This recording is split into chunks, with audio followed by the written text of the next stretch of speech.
Good day, lovely viewers. Welcome to Cross Naruto. We have an exciting story lined up for you today. What if Naruto was the Olympus breaker, the siege god who made Zeus surrender? Naruto x Hera x Athena, Percy Jackson, your engagement means the world to us. Like, comment, and subscribe to help us grow and bring you more amazing content. Without wasting any time, let's start. Chapter 1. The Stranger in the Lightning. The dimensional tear ripped through reality with a sound like the universe itself was being torn apart. 1 second, Naruto Uzumaki had been in the middle of a diplomatic mission to Sunigakure. The next, he was falling through empty air, the wind whipping his blonde hair and orange-black jacket as he plummeted toward unfamiliar terrain below. What the hell? He shouted, instinctively channeling chakra to brace for impact. The ground rushed up to meet him, a strawberry field bordered by a pine forest and what looked like some kind of summer camp in the distance. Naruto hit the ground in a controlled roll, absorbing the impact with chakra-enhanced limbs. As he stood and dusted himself off, the hairs on the back of his neck stood up. Something felt different. The natural energy here wasn't like anything he'd ever sensed before. It was ancient, wild, and seemed to pulse with personalities rather than the neutral life force he was accustomed to in his sage training. Kurama, you feeling this? He muttered internally to his tailed beast companion. The nine-tailed fox stirred within him. This isn't our world, Kit. The energy is all wrong. Ancient, but different than the chakra of the Sage of Six Paths. Be careful. Before Naruto could process this information, screams erupted from the direction of the camp. His body moved before his mind could catch up, sprinting toward the sounds of battle. Whatever world this was, people in danger were people who needed help. As he crested a hill, Naruto froze for just an instant. A group of teenagers, some as young as 12, were fighting for their lives against monsters. Not shinobi, not even the reanimated dead he'd faced during the war. These were creatures straight out of mythology, a massive bull-headed man swinging an axe, women with mismatched bronze and donkey legs, and snake women wielding bows. A young boy, no older than 13, stumbled backward as one of the snake women took aim. There was no time to think. Shadow Clone Jutsu. Naruto's hands formed the familiar sign, and 5 perfect copies of himself appeared in puffs of smoke. The campers and monsters alike froze in shock as identical blonde teenagers appeared out of nowhere. Naruto didn't waste the opportunity. He and his clones launched forward, one tackling the snake archer while 2 more engaged the bullman. The 4th clone scooped up the fallen camper and carried him to safety. What the? A girl with curly blonde hair and intense gray eyes started to say. Questions later. Naruto shouted as he ducked under the swing of a club. Get your friends to safety. The real Naruto faced off against the bullman, a minotaur, though he didn't know the name. The creature roared and charged, lowering its horns. Naruto waited until the last second, then leapt impossibly high, flipping over the monster's head and landing behind it. Rasengan, he called, a swirling blue orb of chakra forming in his palm. He drove it into the monster's back, and instead of blood and gore, the creature disintegrated into gold dust. The campers stared in stunned silence. A tall boy with dark hair and sea-green eyes held a bronze sword that somehow felt wrong to Naruto's senses, like it existed in multiple states at once. Who are you? The boy demanded, not lowering his weapon. And what was that blue ball thing? Naruto's shadow clones made quick work of the remaining monsters, each exploding into the same strange golden dust. As the last monster fell, his clones dispelled themselves, returning their memories and experiences to him. I'm Naruto Uzumaki, he said with his signature grin, trying to appear friendly despite the sword pointed at his chest. And honestly, I have no idea where I am or how I got here. 1 minute I was in the land of wind, the next I was falling out of the sky into your monster problem. The blonde girl stepped forward, her gray eyes calculating. You're not a demigod. I've never seen powers like that before. Demigod? Naruto repeated, confused. Like, half-god? That's not a thing where I'm from. A centaur galloped up to them, actually galloped, with a human torso attached to a horse's body. Naruto blinked but managed not to shout in surprise. After everything he'd seen in his life, a horseman wasn't even in the top 10 strangest things. Young man, the centaur said gravely, I am Chiron, activities director of Camp Half-Blood. Whatever you are, you just saved several of my campers, and for that, you have my gratitude. But I sense you've brought trouble with you. As if on cue, the sky darkened overhead.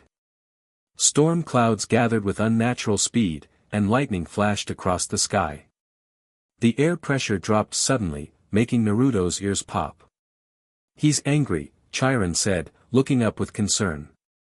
We need to get inside the big house immediately. Who's angry?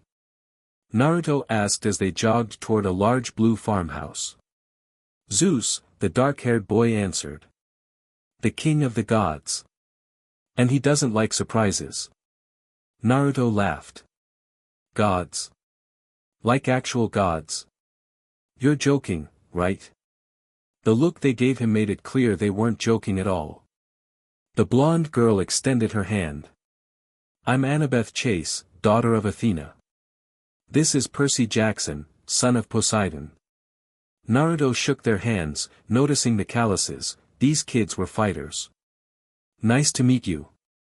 Still no idea what's going on, but I'm starting to think I'm really far from home. A lightning bolt struck the ground just yards from where they stood, leaving a smoking crater in the earth. The message couldn't be clearer. Yeah, Percy said grimly. Welcome to our world. The gods are real, they have kids with mortals, and they're not always friendly.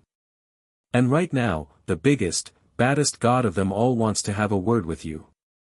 Naruto cracked his knuckles, unimpressed. Wouldn't be the first god I've had to deal with. Let's see what he wants.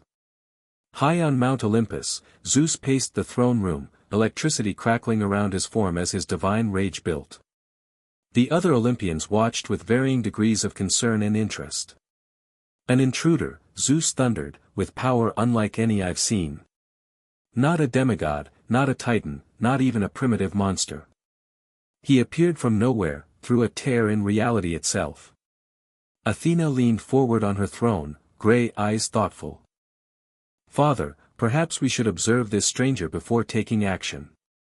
He defended the camp, after all. He disintegrated a minotaur with energy concentrated in his palm, Zeus retorted. Energy that is neither godly ichor nor mortal magic. He created duplicates of himself from nothing. Such power cannot be allowed to exist unchecked. Hera, who had been silent until now, spoke up. Husband, your paranoia has caused problems before. The boy, for he is just a boy, may not even understand where he is. Destroying him outright seems premature. Zeus whirled on his wife. You dare question me?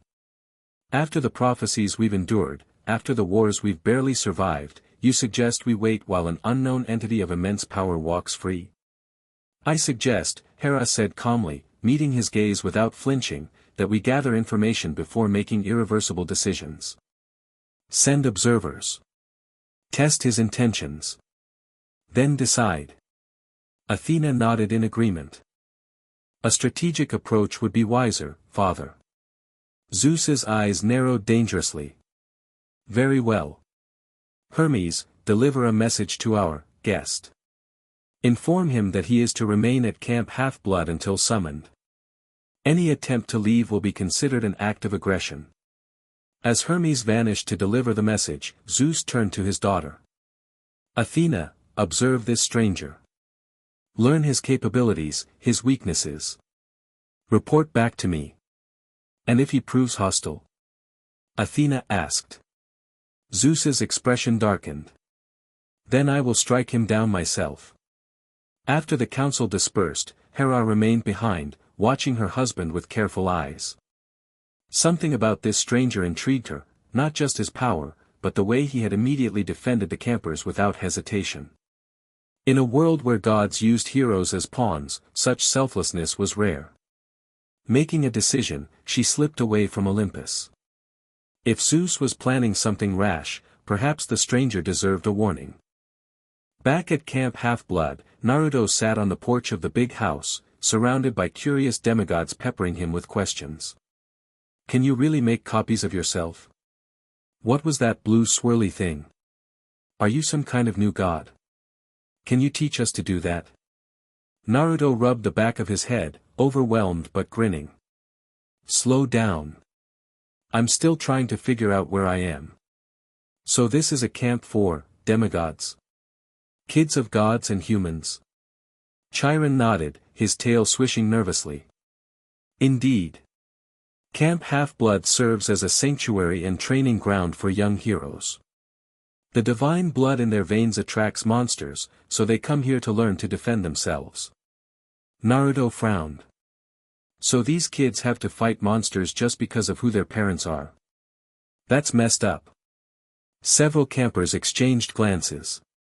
It seemed this stranger understood their situation better than most. It's our lot in life, Annabeth explained. Most of us were raised by our mortal parents. Some gods are more involved than others, but generally, they keep their distance. Naruto's frown deepened. Where I come from, parents who abandon their kids are trash. No offense to your godly parents. Percy snorted. Trust me, no offense taken. I didn't even meet my dad until I was 12, and that was only because I was accused of stealing Zeus's master lightning bolt. Speaking of Zeus, Chiron interrupted, it would be wise not to speak ill of the gods while standing beneath their sky. They can be sensitive. As if to emphasize his point, a flash of light appeared at the edge of the porch, resolving into a young man with salt and pepper hair, wearing running shorts, a messenger bag, and winged sandals. The campers immediately bowed their heads. Lord Hermes, Chiron said respectfully. The messenger god nodded in acknowledgement before turning his attention to Naruto. So, you're the anomaly causing all the commotion upstairs. Interesting. Not quite what I expected. Naruto stood up, measuring the god before him. Despite his casual appearance, Naruto could sense immense power radiating from him, different from chakra, but potent nonetheless. I'm Naruto Uzumaki. Nice to meet you. I'd bow, but where I come from, we don't really do that unless it's to the Hokage, and even then, I usually don't. Hermes raised an eyebrow, his lips quirking. Bold. I like it. But I'm not here for pleasantries. I bring a message from Zeus, king of the gods and lord of the sky. His voice took on a formal tone. You are to remain within the boundaries of Camp Half-Blood until summoned to Olympus. Any attempt to leave will be considered an act of war against Olympus.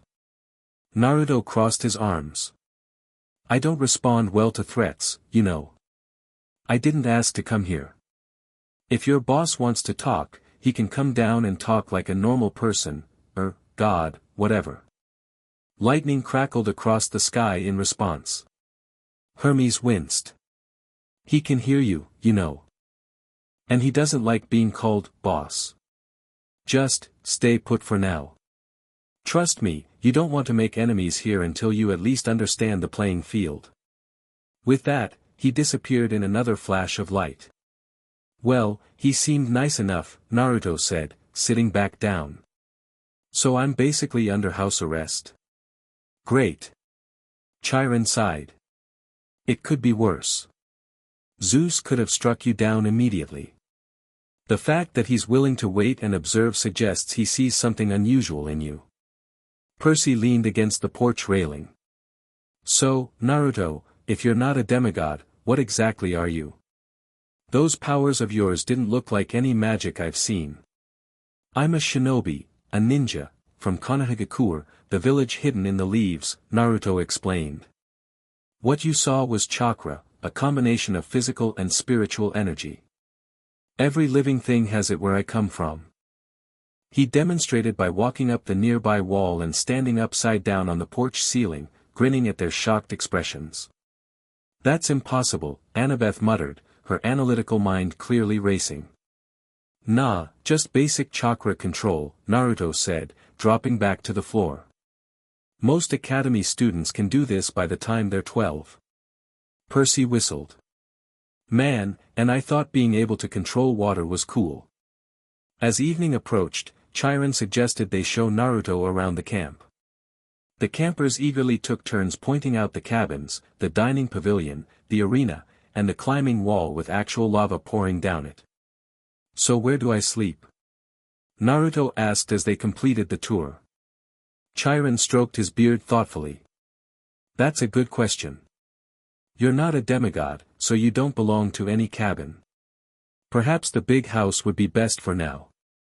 As they headed back toward the farmhouse, the temperature suddenly dropped.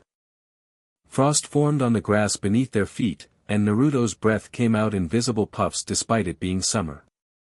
That's not normal, Percy said, uncapping his pen that transformed into a bronze sword.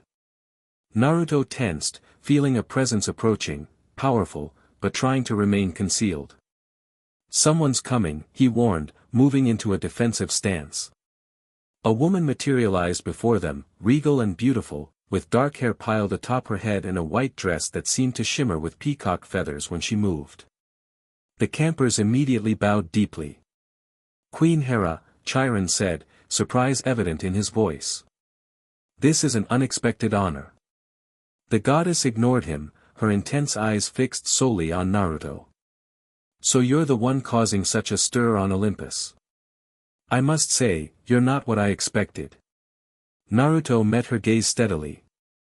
I've been getting that a lot today. Walk with me, she commanded, though her tone was less harsh than her words. Alone. Percy stepped forward, concern written on his face. With all due respect, Lady Hera, I didn't ask for your input, son of Poseidon, she cut him off coldly. This doesn't concern you. It's okay, Naruto assured them. I can handle myself. He followed the goddess away from the others, toward the edge of the forest. They walked in silence until they were well out of earshot of the campers. Zeus plans to destroy you, Hera said without preamble. He sees you as a threat to his authority. Naruto snorted. Yeah, I figured that out from the lightning bolt he nearly hit me with. What's his problem? I just got here. His problem is fear, Hera replied. Fear disguised as anger. You possess power he doesn't understand, appeared through means he can't control, and worst of all, you don't seem impressed by his authority. Should I be? Naruto asked genuinely. Hera's lips curved into a small smile. Most are. But I didn't come to discuss my husband's fragile ego. I came to warn you. Zeus will test you, and if he decides you're too dangerous to live, he won't just strike you with lightning. He'll bring the full force of Olympus against you. Why are you telling me this? Isn't he your husband? Marriage doesn't require blind loyalty, Hera said, a hint of bitterness in her voice. Zeus and I have complex history. But more importantly, I believe in justice. Destroying someone simply for existing is not justice. Naruto studied her, sensing there was more she wasn't saying. What do you want from me? I'm guessing gods don't usually hand out free warnings. Hera's expression became unreadable. Let's call it curiosity for now. You saved those children without hesitation or reward. That interests me. Before Naruto could respond, a crack of thunder split the air. He's summoning me back, Hera said. Remember my warning, Naruto Uzumaki.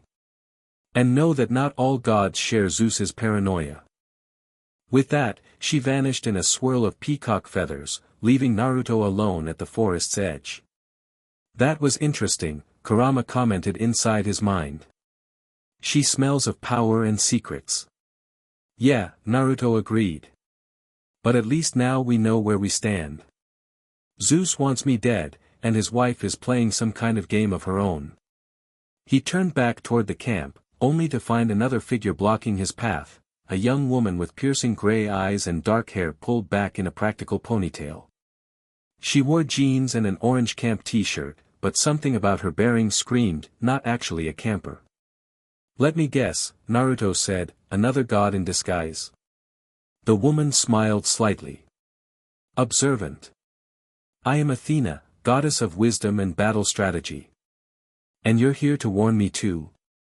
No, she replied. I'm here to understand you. Athena had been watching the stranger since his arrival, analyzing his movements, his reflexes, the strange energy he manipulated. He fought like someone with years of training, yet he couldn't be older than 17 or 18. His power was immense, but he wielded it with surprising restraint. Walk with me, she said, gesturing toward the beach. Naruto followed, sensing this was less a request than a test. They strolled along the shore in silence for several minutes, the waves lapping gently at the sand. You're not what I expected, Athena finally said. Naruto laughed. That's the third time I've heard that today. What were you expecting? Given the power you displayed? Arrogance. Bravado. A desire to prove yourself. I did plenty of that when I was younger, Naruto admitted. These days, I just want to protect the people I care about and maybe become Hokage someday. He paused. Though I guess that's on hold since I'm stuck in whatever this world is. And what is a Hokage? Athena asked. The leader of my village. The strongest shinobi who protects everyone. Athena nodded thoughtfully. Leadership earned through strength and service, not birthright. Interesting. She stopped walking and turned to face him directly. I have questions for you, Naruto Uzumaki. I expect honest answers. Fire away, he said with a shrug. What is the source of your power? Naruto considered how to explain. Two sources, actually. I have my own chakra, which is the energy all shinobi use. And I have Kurama's chakra. Kurama? Naruto's eyes briefly flashed red with vertical slits. The nine-tailed fox sealed inside me. A tailed beast of enormous power. Athena's eyes widened slightly, the first hint of surprise she'd shown. You harbor another entity within you? Voluntarily? It's complicated, Naruto said. It wasn't my choice initially, Kurama was sealed in me when I was a baby. But now we're partners. Friends, even. Don't oversell it, kid, Kurama grumbled internally. A willing symbiosis with a powerful entity, Athena mused. That explains the unusual energy signature. Next question, what are your intentions while in our world? Honestly? Figure out how I got here and how to get back. I have people waiting for me. Friends who need me. And if you can't return? Naruto hadn't allowed himself to consider that possibility. Then. I guess I'd have to build a new life here. But I won't give up easily. That's not my way. Athena studied him, her gray eyes seeming to peer into his soul. A final question, then. If Zeus attacks you, how will you respond? Naruto met her gaze steadily. I don't want to fight anyone, especially not the father of all these kids at the camp. But I won't just roll over and die either. I'll defend myself. Even against a god. I've fought gods before, Naruto said simply. Athena raised an eyebrow. And won.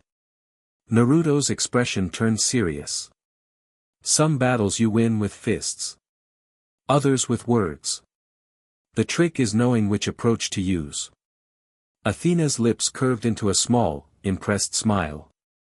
An unexpectedly wise answer. Perhaps there's more to you than meets the eye, Naruto Uzumaki.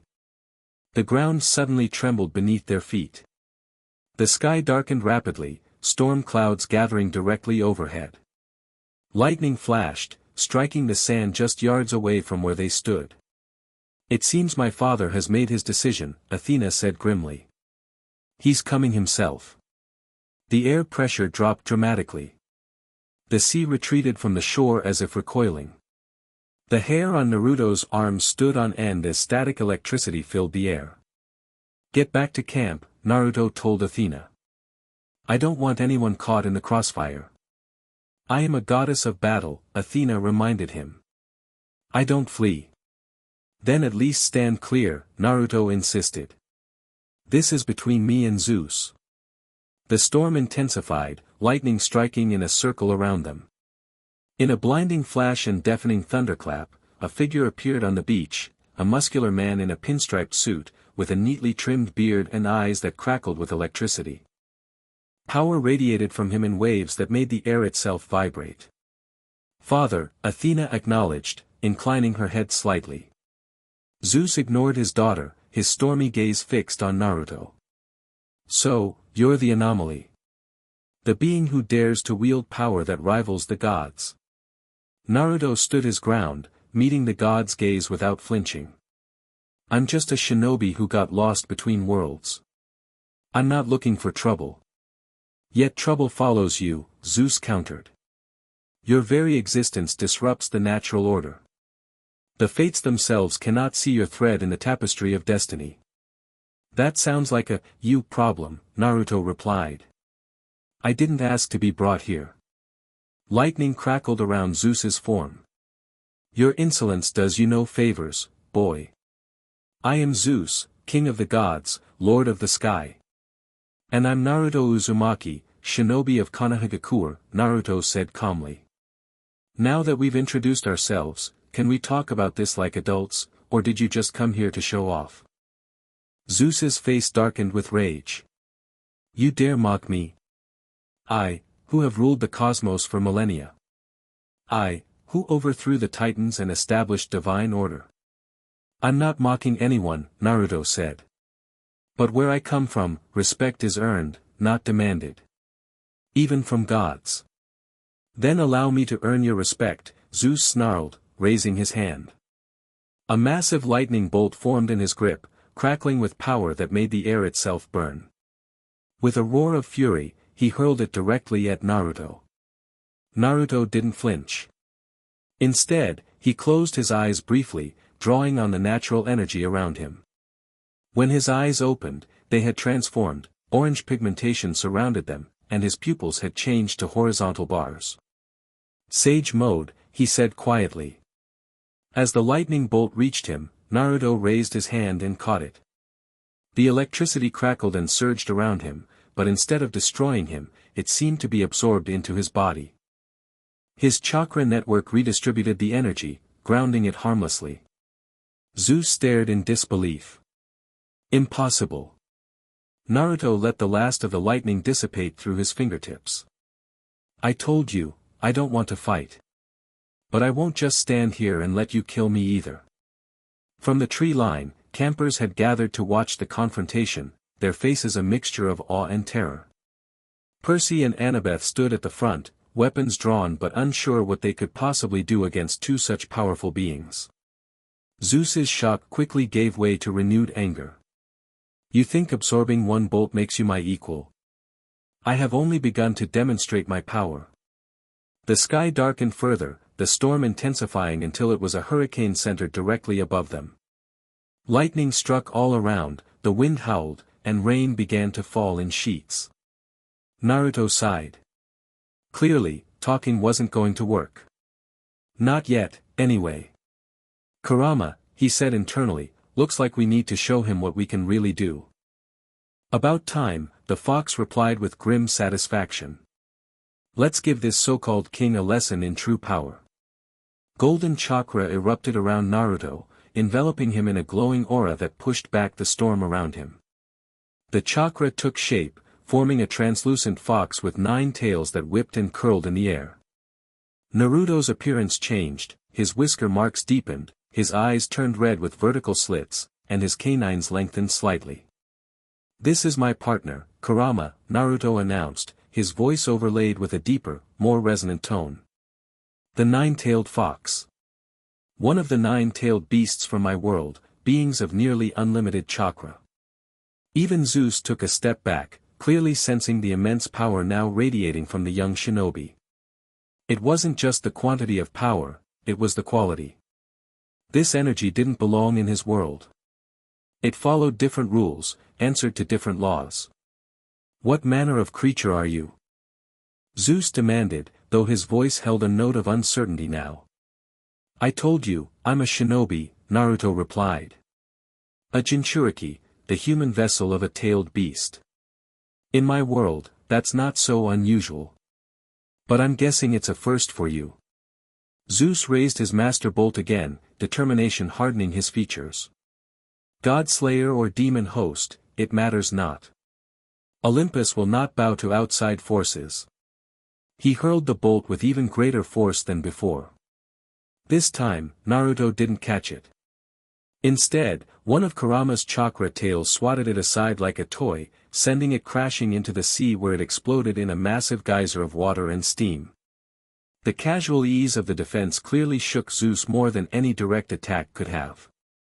"I don't want your bow," Naruto said. "I don't want your throne. I don't want anything from you except to be left in peace while I figure out how to get home." He took a step forward, and Zeus, the king of the gods, the thunderer, the ruler of Olympus, took a corresponding step back. "But if you keep attacking me," Naruto continued, his voice deadly serious, "if you endanger these kids at the camp, if you make this personal, then yeah, I'll fight back. And I don't think you'll like what happens next." To emphasize his point, Naruto formed a raisin shuriken in his hand, a screaming disk of wind nature chakra that lit up the beach with its intensity. He held it just long enough for Zeus to feel its power, then allowed it to dissipate. For several long moments, there was silence except for the crashing waves and the rumble of thunder overhead. Zeus's expression cycled through rage, disbelief, calculation, and finally, grudging reassessment. "You have made your point," he said at last, his voice tight with controlled fury. "For now, I will allow you to remain at the camp. But know this, Naruto Uzumaki, Olympus will be watching.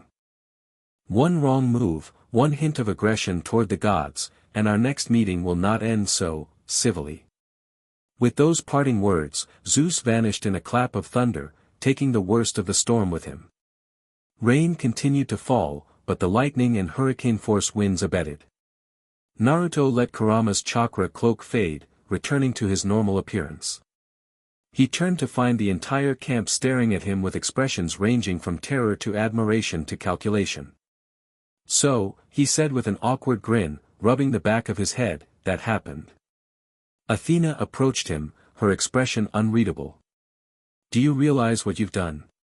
No one has ever forced Zeus to retreat. Not a demigod, not a titan, not even his brothers." "I didn't want to fight," Naruto insisted. "I just wanted him to listen." "And he did," Athena acknowledged. "That, Naruto Uzumaki, may be your most impressive feat yet." She paused, studying him with new interest. "You've changed things. The question is, for better or worse?" As the campers slowly dispersed, whispering among themselves about what they'd witnessed, Percy approached Naruto. "That was the craziest thing I've ever seen," he said, shaking his head in disbelief. "And I've seen some pretty crazy stuff." Naruto shrugged. "Where I come from, this is Tuesday." Percy laughed. "I think you and I are going to get along just fine." As they walked back toward the camp, Naruto gazed up at the starry sky, wondering what this confrontation would mean for his future in this strange world. He'd made a powerful enemy, that much was clear. But perhaps he'd also made some allies. Either way, one thing was certain, things were about to get a lot more complicated. Word of Zeus's retreat spread through the divine world like wildfire. On Olympus, the other gods gathered in small clusters, whispering and speculating about what this meant for their carefully maintained hierarchy. Hera sat alone in her palace, a small smile playing on her lips as she watched the ripples of chaos spread through Olympus's rigid structure. For millennia, she had endured Zeus's tyranny and infidelities, bound by her role as goddess of marriage and family. Now, for the first time, she saw possibility, not just for change, but for growth. The stranger, Naruto, intrigued her. Unlike the heroes and demigods who sought the gods' favor, he asked for nothing. Unlike the titans and giants who challenged Olympus, he desired no throne. He simply wanted to protect and return home, pure motives in a world of complex agendas. Her thoughts were interrupted by a knock at her chamber door. "Enter," she called, composing her features into their usual regal mask. Athena strode in, her grey eyes sharp with analysis. "You went to see him before I did." "Why?" Hera raised an eyebrow. "I don't answer to you, daughter of Zeus." "No, but you rarely act without purpose," Athena countered. "What is your interest in this stranger?" "Perhaps the same as yours," Hera replied smoothly. "Curiosity about a being who can challenge Zeus and live to tell the tale." Athena wasn't fooled. "There's more. You see something in him that resonates with you." Hera was silent for a moment, considering how much to reveal. "He values family and loyalty above power. In a world where even gods betray their vows for momentary pleasure." She let the implication hang in the air. "You think he could change things," Athena realized. "Disrupt the cycle." "I think," Hera said carefully, "that disruption is already happening. The only question is whether we fight against it or guide it towards something better." Athena studied her stepmother with new eyes. "I've never known you to embrace change, Lady Hera." "Perhaps I've had enough of stagnation masquerading as tradition," Hera replied. "Now, tell me what you learned about our visitor." As Athena shared her observations, neither goddess noticed the small golden hummingbird hovering near the window, one of Aphrodite's messengers, gathering gossip for its mistress. The ripples were indeed spreading, and soon every god, minor deity, and mythological being would be taking sides in the coming storm. Back at Camp Half-Blood, Naruto sat on the roof of the big house, gazing up at the stars. The constellations were unfamiliar, another reminder that he was far from home. "You made quite an impression today," Kurama commented. "Not like I had much choice," Naruto replied mentally. "Zeus wasn't exactly giving me options." "True. But now every power player in this world will be watching us, trying to figure out where we fit in their games." "Story of my life," Naruto sighed. "Can't I just be stranded in a normal world for once? You know, no gods, no destiny, just regular people with regular problems." Kurama's laughter rumbled through his mind. "You'd be bored within a week." Naruto couldn't argue with that. After a childhood spent proving himself, after the Fourth Great Shinobi War, after everything he'd faced, ordinary life seemed insufficient somehow.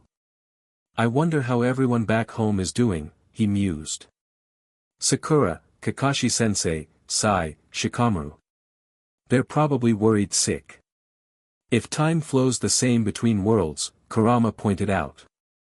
"For all we know, no time has passed there at all." The thought was both comforting and disturbing. What if he spent years here only to return home and find that mere seconds had elapsed?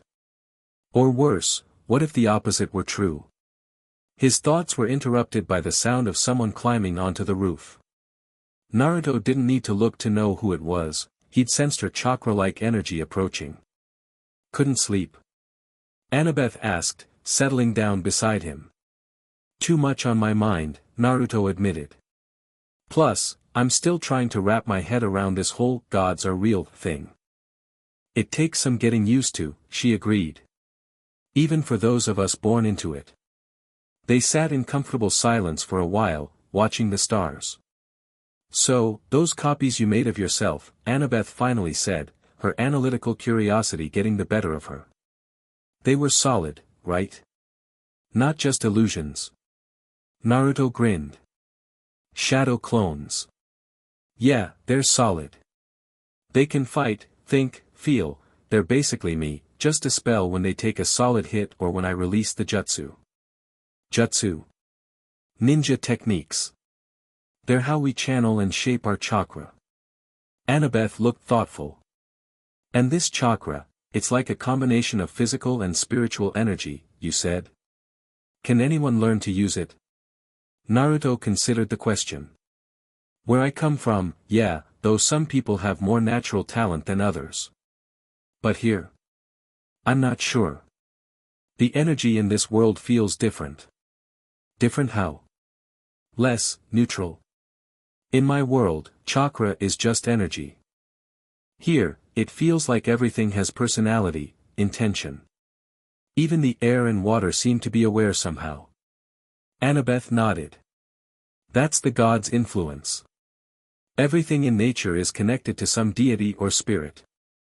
The water answers to Poseidon, the air to Zeus, the earth to various agricultural gods. Makes chakra gathering tricky, Naruto admitted.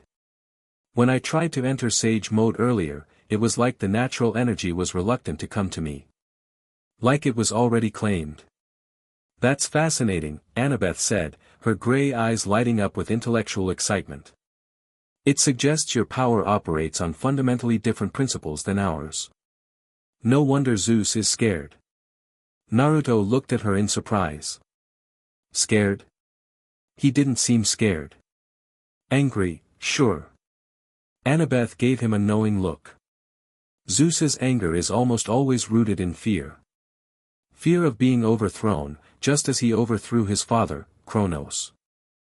Every prophecy, every powerful being, every new development becomes a potential threat to his rule. I'm not interested in ruling anything, Naruto insisted. I just want to go home. I believe you, Annabeth said. But Zeus sees threats everywhere. And you, Naruto Uzumaki, are the biggest unknown he's faced in centuries. Below them, they heard the cabin doors opening as campers began stirring for breakfast. Another day was beginning, Naruto's first full day in this strange world of gods and monsters. Come on, Annabeth said, getting to her feet. Let's get some breakfast. After that, well, if you're going to be staying with us for a while, we might as well see what a ninja from another world can teach a bunch of demigods. Naruto grinned, his spirits lifting at the thought of having something purposeful to do. I hope you guys are ready to work hard. My sensei never took it easy on me, and I won't go easy on you either. For the first time since arriving in this world, Naruto felt a spark of genuine optimism. He might be stranded, he might be at odds with the king of the gods, but at least he wasn't alone. And maybe, just maybe, he could make a difference here while searching for a way home. Little did he know that forces were already in motion, forces that would test not just his strength, but his very understanding of what it meant to be a hero, a leader, and a friend. Zeus's retreat was only the beginning. Deep beneath the earth, in the lightless caverns where even the gods rarely ventured, something ancient stirred. The confrontation between Zeus and the otherworldly visitor had sent tremors through reality itself, ripples that disturbed slumbering powers better left undisturbed. In the darkness, yellow eyes opened, gleaming with malice and opportunity. The air around them shimmered with whispers of long-forgotten languages. A challenger to Olympus, the voice hissed, its sound like stone grinding against stone. A weapon not forged in divine fire, but in another world entirely. A skeletal hand reached out, tracing symbols in the dust that glowed with sickly light. The thunder god retreats. The pantheon fractures. The fates themselves cannot see the stranger's thread. A chuckle echoed through the cavern, disturbing creatures that had not moved in millennia. Perfect. The time for waiting was over. The chains of Olympus had grown weak, and now, at last, there was a force that could shatter them entirely. All that remained was to guide the stranger's hand to the task. Chapter 2, Divine Conspiracies. News travels fast when gods gossip. News of a spiky-haired ninja who made Zeus back down. That shit spread like wildfire on steroids. 3 days after the beach showdown, Naruto sat cross-legged on top of the Athena cabin, soaking in the morning sun. The camp had settled into an uneasy rhythm around him. Some campers avoided him like he carried the plague. Others followed him around with wide eyes and endless questions. Most just watched from a distance, not sure what to make of the dimension-hopping shinobi who could create copies of himself and stood up to the king of the gods without getting fried. Morning, Whiskers, a voice called from below. Naruto looked down to see Clarice LaRue, daughter of Ares and the camp's resident tough girl, glaring up at him with her arms crossed. You gonna meditate all day, or are you gonna teach us some of those moves you promised? Naruto grinned and hopped down, landing lightly beside her. Patience isn't your strong suit, is it? I'm a daughter of Ares. We don't do patience. Fair enough. Naruto stretched his arms over his head. Gather whoever wants to learn in the arena in 20 minutes. And tell them to wear comfortable clothes. It's gonna get sweaty. As Clarice jogged off, Percy approached with a plate of blue pancakes. Brought you breakfast. Figured you'd forget to eat again. Thanks, man. Naruto accepted the plate gratefully. Still can't get over the blue food thing. Percy shrugged. Mom's tradition. Speaking of traditions, the camp counselors are meeting after lunch. They want you there. Me? What for?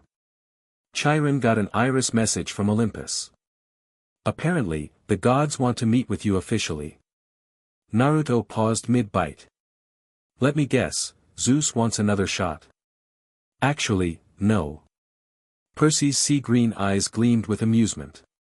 Word is he's refusing to be in the same room as you. The meeting was called by Athena and Hera. They've formed some kind of coalition. That doesn't sound like something they do often. Try never. Those two agreeing on anything is like, well, it's like Zeus backing down from a fight. Percy grinned.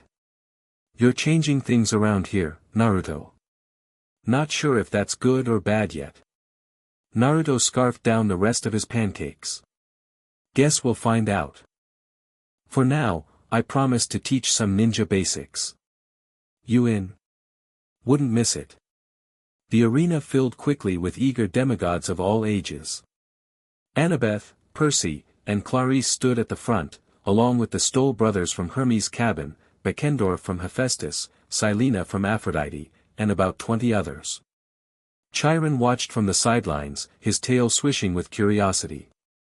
Alright, Naruto began, before we start throwing energy balls around, we need to cover the basics. In my world, we use chakra, a combination of physical and spiritual energy that flows through our bodies. He created a shadow clone beside him with a simple hand sign. The clone walked up the arena wall and stood upside down on the ceiling, waving. Everything I can do comes from manipulating chakra. From what I've seen, you guys have something similar, demigod powers tied to your godly parents. Annabeth raised her hand. But our powers are inherited, not learned. Children of Poseidon can manipulate water, children of Apollo have healing abilities, and so on. Good point. Naruto dispelled his clone with a puff of smoke. But all of you have something else. Battle reflexes, enhanced strength, faster healing. Those are physical abilities you've developed through training, right? Nods all around. That's where we start. I can't teach you to use chakra exactly like I do, this world's energy is different. But I can teach you to better access what you already have. For the next hour, Naruto ran them through basic exercises, controlling breathing, focusing energy, heightening awareness. To everyone's surprise, several campers began to feel something stirring within them, not quite chakra, but not purely their demigod abilities either. A kind of focused potential. It's like I can feel the electricity under my skin, a daughter of Zeus named Talia said, staring at her fingertips where tiny sparks danced.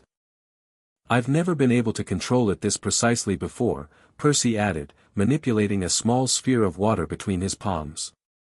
Even campers without flashy powers reported feeling stronger, more aware. Annabeth's gray eyes gleamed with excitement as she moved through a series of katas Naruto demonstrated, her movements becoming increasingly fluid and precise. You're all doing great, Naruto encouraged. Now let's try something harder. Chakra, or whatever you want to call your energy, can strengthen your body if you direct it properly. He demonstrated by having Beckendorf, the camp's strongest demigod, try to punch through a wooden board. The son of Hephaestus managed to crack it. Then Naruto channeled energy into his finger and poked a clean hole through a similar board. Holy shit, someone muttered. It's all about focus and control, Naruto explained. Power means nothing if you can't direct it exactly where you need it. As the training session continued, Naruto noticed Chiron watching with increasing interest. The old centaur's expression shifted from skepticism to thoughtful consideration and finally to something approaching excitement. When they finished, the campers dispersed, chattering enthusiastically about their progress. Several promised to practice the meditation techniques Naruto had taught them. "That was unexpected," Chiron said, trotting over. "You've given them more than just new techniques. You've given them a different way of thinking about their abilities." Naruto rubbed the back of his neck. "That's how my teachers approached it with me. Iruka-sensei, Kakashi-sensei, Jiraiya, they all taught me that power itself wasn't the goal. It's what you do with it that matters." "The will of fire you've mentioned," Chiron nodded. "A philosophy that seems to transcend worlds."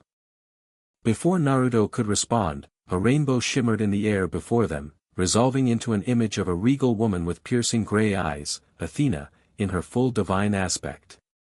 "Naruto Uzumaki," her voice resonated with authority.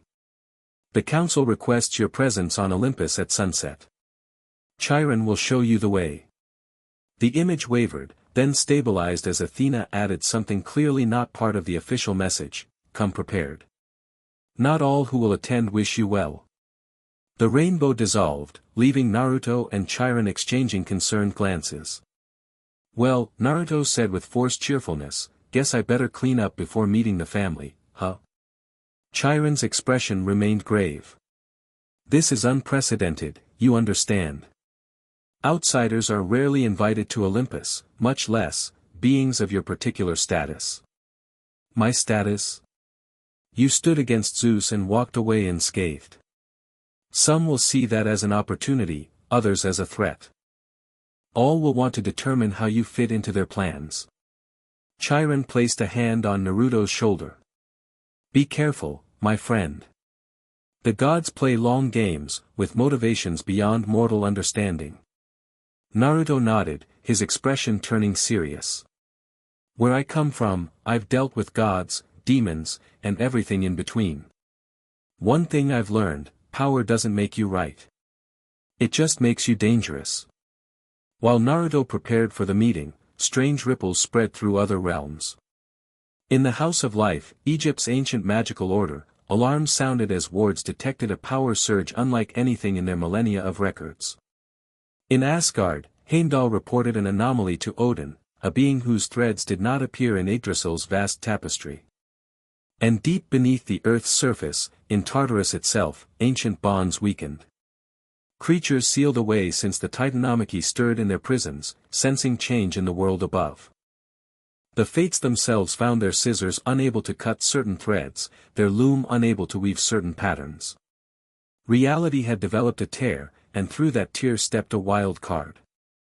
The elevator music playing on the ride up to Olympus was "Stayin' Alive" by the Bee Gees. Naruto couldn't decide if that was an omen or someone's idea of a cosmic joke. "Remember," Percy advised as they ascended, "don't eat or drink anything they offer unless Hera or Athena says it's okay. Don't make promises. And whatever you do, don't flirt with Aphrodite."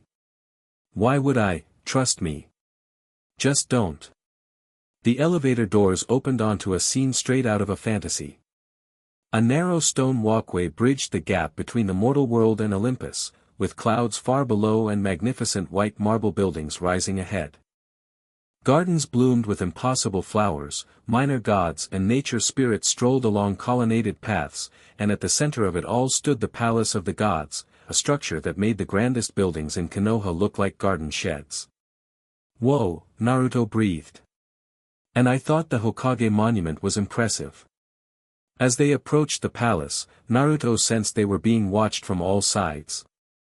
Figures peered from behind columns and gardens, whispered behind hands, pointed not so subtly.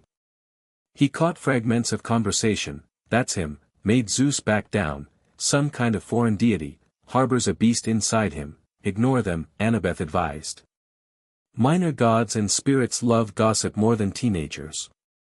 At the palace entrance, they were met by a tall woman in flowing silver robes, Artemis, goddess of the hunt. Her eyes, silver as moonlight, assessed Naruto with cool calculation. "So you're the one causing all the commotion," she said. "I expected someone, taller. Naruto grinned. Sorry to disappoint. I've still got some growing to do. A flicker of amusement crossed her face before she masked it. Follow me. The council awaits. Percy and Annabeth were directed to wait outside. As Naruto followed Artemis through massive golden-laid doors, he took a deep breath to center himself.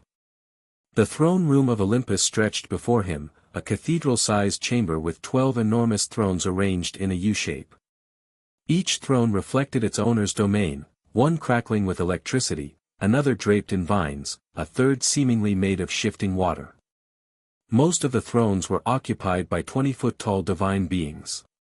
Naruto recognized Athena and Hera immediately, the former in battle armor, the latter in a gown of peacock feathers. Zeus sat at the center, his expression thunderous, pointedly not looking at Naruto. Several thrones remained empty. Approach, Naruto Uzumaki, Hera called, her voice echoing through the chamber. Naruto walked forward until he stood at the center of the U. Rather than appearing intimidated by the towering gods, he stood tall, hands loose at his sides, ready for anything. Kneel before the council, Zeus commanded. Naruto met his gaze steadily. Where I come from, we bow as a sign of respect. I'll gladly bow to those who've earned it. A murmur ran through the assembled gods. Zeus's hand tightened on his lightning bolt, but before he could respond, Athena spoke. The outsider follows different customs, father. Perhaps we might dispense with formalities and address the matter at hand. Zeus grumbled but nodded curtly. Naruto Uzumaki, Athena continued, you stand before the Olympian Council as neither god nor mortal nor creature of our world. Your arrival has created complications. Tell me about it, Naruto muttered. The question before us is simple, what are we to do with you? A muscular god with cruel eyes, Ares, leaned forward eagerly. I say we fight him. Test this so-called power that scared Zeus. I wasn't scared, Zeus snapped. Of course not, husband, Hera said soothingly, though Naruto caught the glint in her eye. A beautiful goddess with ever-changing features, Aphrodite, studied Naruto with interest. He's quite handsome in an exotic way. Perhaps he should stay as my guest for a while. Percy's warning suddenly made sense. Athena cleared her throat impatiently. Before we decide his fate, perhaps we should hear from the visitor himself. She turned to Naruto. Tell us of your world, your power, and your intentions here. All eyes turned to Naruto. This was it, his chance to explain himself to the gods. He took a deep breath and began his story, describing Konoha, the shinobi system, the tailed beasts, and his own journey from hated Jinchuriki to hero of the Fourth Great Ninja War. In my world, we have a philosophy called the will of fire, he explained. It's the belief that love is the key to peace, that when you fight to protect the people you care about, that's when you're truly strong. The gods listened with varying degrees of interest. Some, like Athena and Hermes, leaned forward with genuine curiosity. Others, like Ares and Dionysus, looked bored. Zeus maintained his stony expression throughout. As for why I'm here, Naruto concluded, I have no idea. One minute I was on a mission, the next I was falling through a tear in space. I don't want to cause trouble. I just want to figure out how to get home. A convenient story, Ares sneered. But one supported by evidence, Athena countered. My observations confirm his account. As do mine, Hera added. I believe he speaks the truth. Zeus finally broke his silence. Whether he speaks truth or lies, his power remains problematic. He operates outside the rules that govern our world. The fates cannot see his thread. Prophecies do not bind him. Such an anomaly cannot be allowed to roam free. So what's your suggestion? Apollo asked, speaking for the first time. Kill him? Imprison him? Based on what we saw at the beach, neither seems particularly feasible. The tension in the room thickened. Naruto's hand drifted toward his kunai pouch, ready to defend himself if necessary. I have a proposal, Hera said, rising from her throne. She descended to human size as she approached Naruto, a gesture that sent another ripple of surprise through the council. Rather than viewing the stranger as a threat, we might consider him an opportunity. Explain, Zeus demanded. Our world faces challenges, ancient enemies stir, prophecies unfold, tensions between pantheons increase. A powerful ally unbound by our limitations could prove useful. Athena stood as well, shrinking to human size beside Hera. I concur. Strategic advantage lies in alliance, not antagonism. You suggest we trust this outsider? Zeus's voice dripped with skepticism. I suggest, Hera replied carefully, that we give him purpose aligned with our interests. Allow him to help defend Camp Half-Blood while searching for his way home. In return, we provide resources for his search and refrain from further aggression. The council erupted in debate, gods arguing among themselves about the wisdom of Hera's proposal. Through it all, Naruto noticed something odd, a subtle exchange of glances between Ares and Dionysus, a tightening around Zeus's eyes whenever Hera spoke, a strange shimmer in the air near the empty thrones. Kurama noticed it too. Something's off, Kit. They're not all playing the same game. After nearly an hour of debate, Zeus raised his hand for silence. I will permit a trial period. The outsider may remain at Camp Half-Blood under observation. He may assist in camp defenses and train the demigods, provided he shares all information about his abilities with Athena.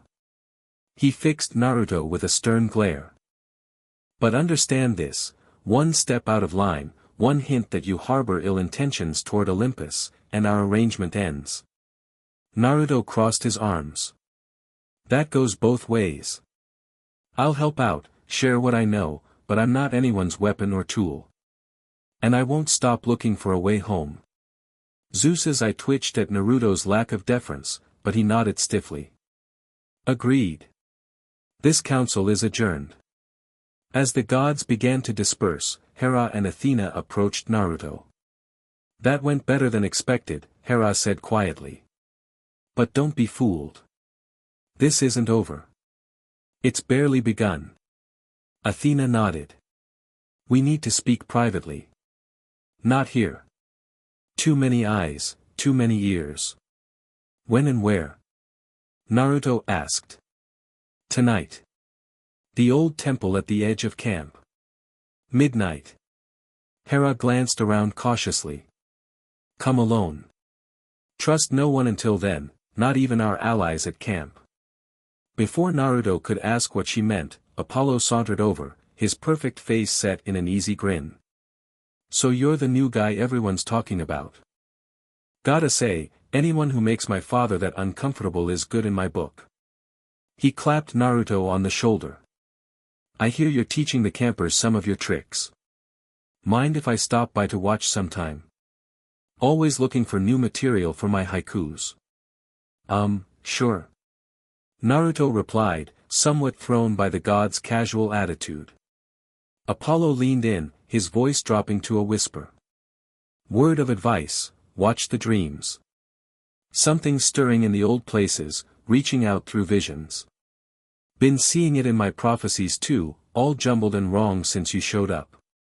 He straightened, resuming his carefree demeanor. Anyway, catch you later, Dimension Hopper. He strolled away, leaving Naruto more confused than ever. What did he mean about dreams? Naruto asked Athena. Her gray eyes narrowed thoughtfully. Apollo is the god of prophecy. If he's warning you about dreams, be cautious when you sleep, Naruto Uzumaki. In our world, dreams are rarely just dreams. That night, Naruto tossed and turned in his bed in the big house, Apollo's warning echoing in his mind. When sleep finally claimed him, he found himself standing in a vast, dark space that was neither the mindscape where he usually met Kurama nor any place he recognized.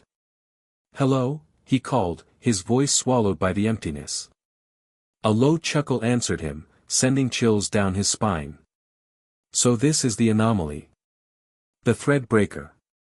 The one who made the thunderer yield. A figure emerged from the darkness, humanoid but wrong somehow, its proportions slightly off, its movements too fluid. Its eyes gleamed like molten gold. "Who are you?" Naruto demanded, instinctively gathering chakra. "A friend. A guide. One who appreciates the chaos you've brought to this stagnant pantheon." The figure circled Naruto, studying him from all angles. "For too long, Zeus and his siblings have ruled unchallenged, growing corrupt and complacent. They need disruption." "I'm not here to disrupt anything," Naruto insisted. "I just want to find a way home." "Of course. And I can help with that." The figure stopped before him, its smile too wide, too sharp. "The tear that brought you here wasn't random. It was created. And those who made it can unmake it, returning you to your world." Despite the tempting offer, warning bells rang in Naruto's mind. This entity, whatever it was, radiated malice beneath its friendly facade. "And in return? What do you want from me?" The figure's smile widened impossibly. "Something small. A token, really. In the heart of Olympus lies an artifact, the flame of the ages. Bring it to me, and I'll send you home immediately. Why don't you get it yourself? I am restricted. Bound by ancient pacts. But you exist outside those bonds. You could walk into Zeus's palace undetected, take what I need, and be on your way home before anyone realized what happened." Naruto crossed his arms. "Sounds like stealing to me. Not really my style." The figure's friendly demeanor slipped for just an instant, revealing something ancient and hateful beneath. "Is it stealing when you take back what was stolen from you? The gods are thieves, boy. They built their power on the bones of those who came before. I merely seek restoration." Before Naruto could respond, the dreamscape shuddered. A roar echoed through the void, Kurama's voice, calling his name. "Think on my offer," the figure said hurriedly. "We'll speak again soon."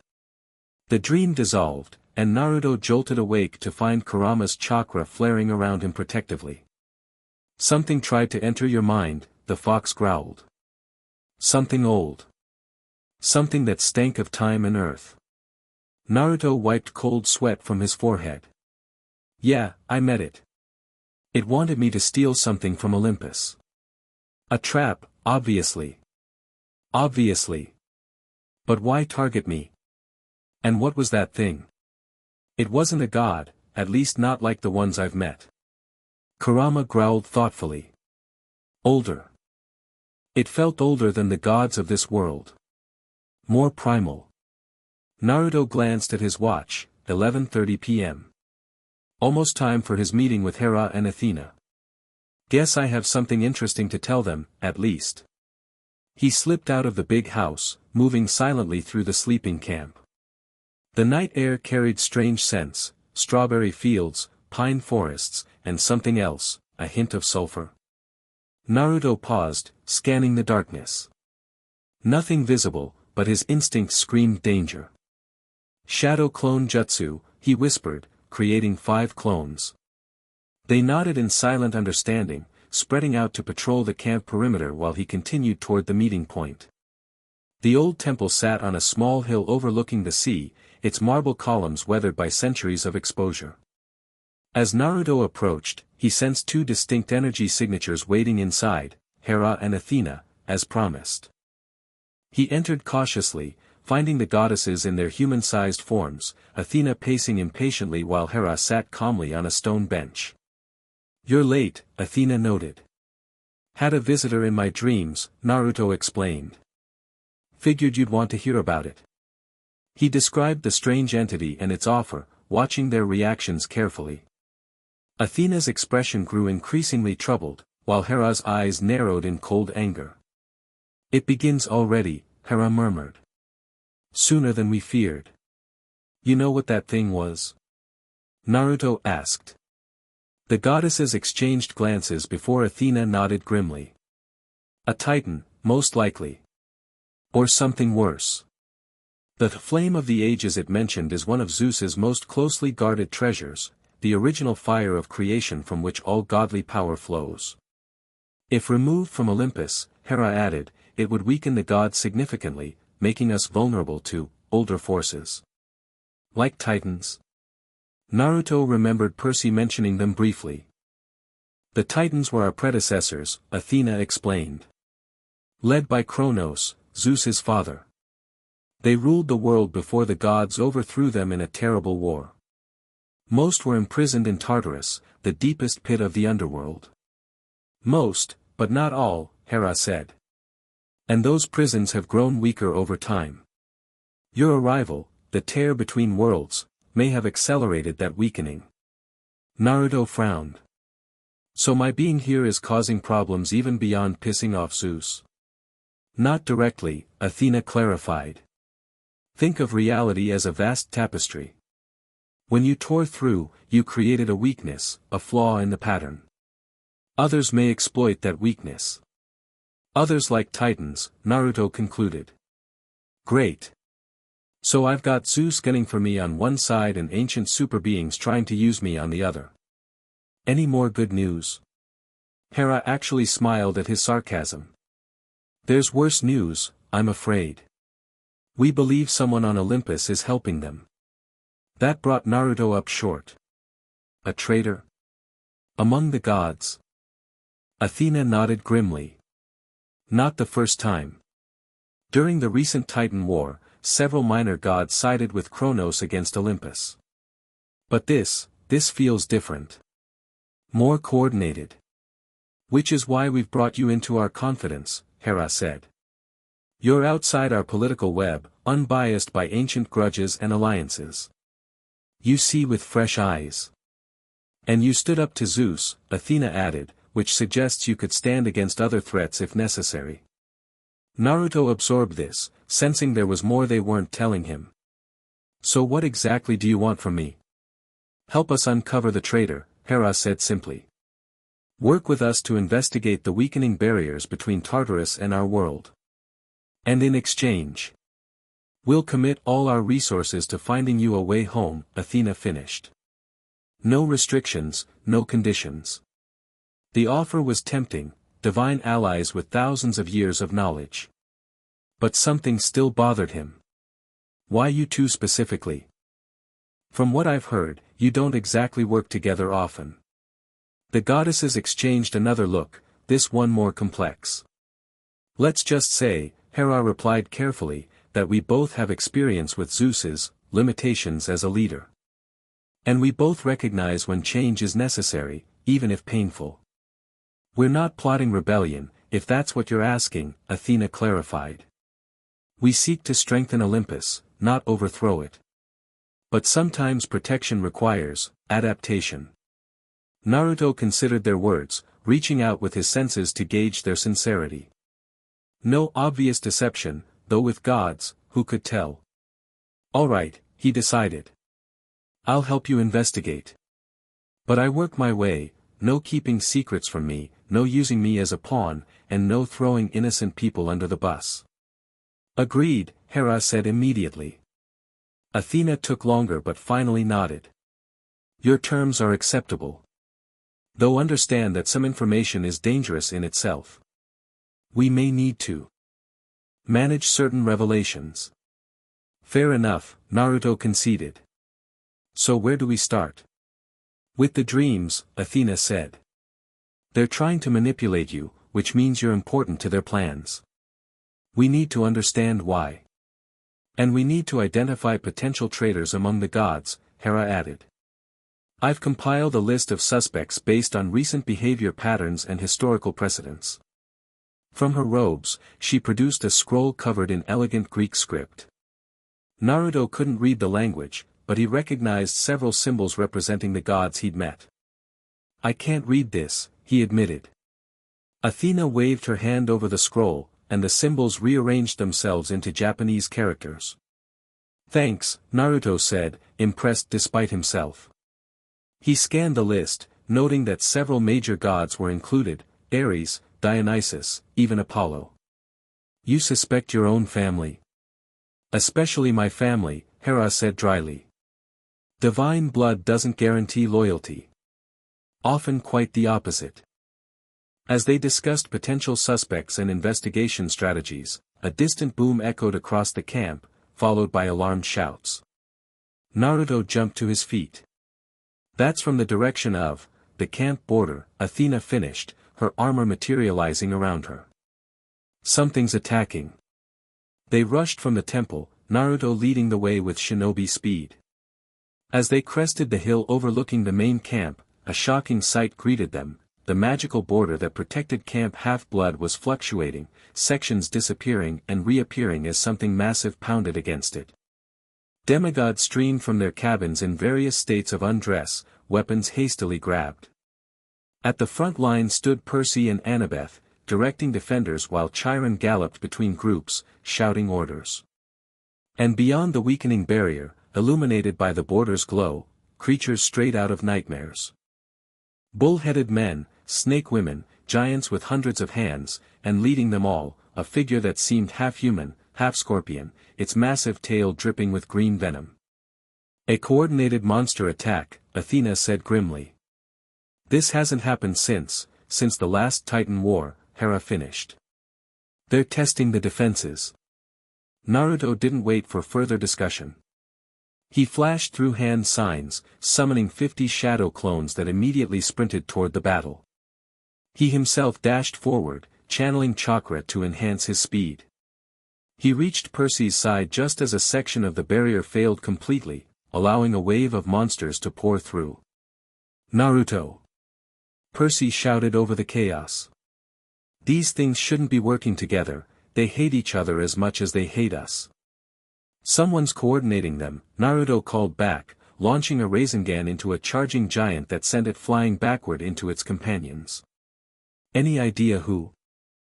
The scorpion guy, Annabeth yelled, ducking under a swipe from a harpy. That's Scorpius, an ancient monster general from the First Titan War. He's supposed to be locked away in Tartarus. Naruto glanced at the scorpion man, who stood back from the fight, directing his forces with tactical precision. Then I guess we need to send him back there. He created another shadow clone. Hold the line here. I'm going after the leader. Before they could protest, Naruto charged forward, weaving through the battle with shinobi agility. His clones engaged monsters throughout the battlefield, buying time for younger campers to retreat while the more experienced fighters organized their defense. Scorpius noticed Naruto's approach, his human face twisting in a grotesque smile. So this is the famous outsider. My master will reward me greatly for your capture. Your master's gonna be disappointed, Naruto shot back, dropping into a fighting stance. Who are you working for? Kronos. The monster general laughed, a chittering sound that raised the hairs on Naruto's neck. Kronos. A failed usurper. My loyalty lies with powers far older, far greater. He lashed out with his stinger, moving with surprising speed. Naruto dodged, feeling the air sizzle where venom splashed nearby grass, dissolving it instantly. Nasty, Naruto commented. But I've faced worse. He formed a familiar cross-shaped hand sign. Multi-shadow clone jutsu. 100 clones appeared, surrounding Scorpius. The monster hesitated, clearly unprepared for this tactic. What sorcery? He didn't finish as the clones attacked from all directions. Though his tail lashed out with deadly precision, dispersing clones with each strike, he couldn't eliminate them fast enough. For every clone destroyed, another landed a punch or kick, gradually wearing him down. The real Naruto circled behind, preparing a Rasengan.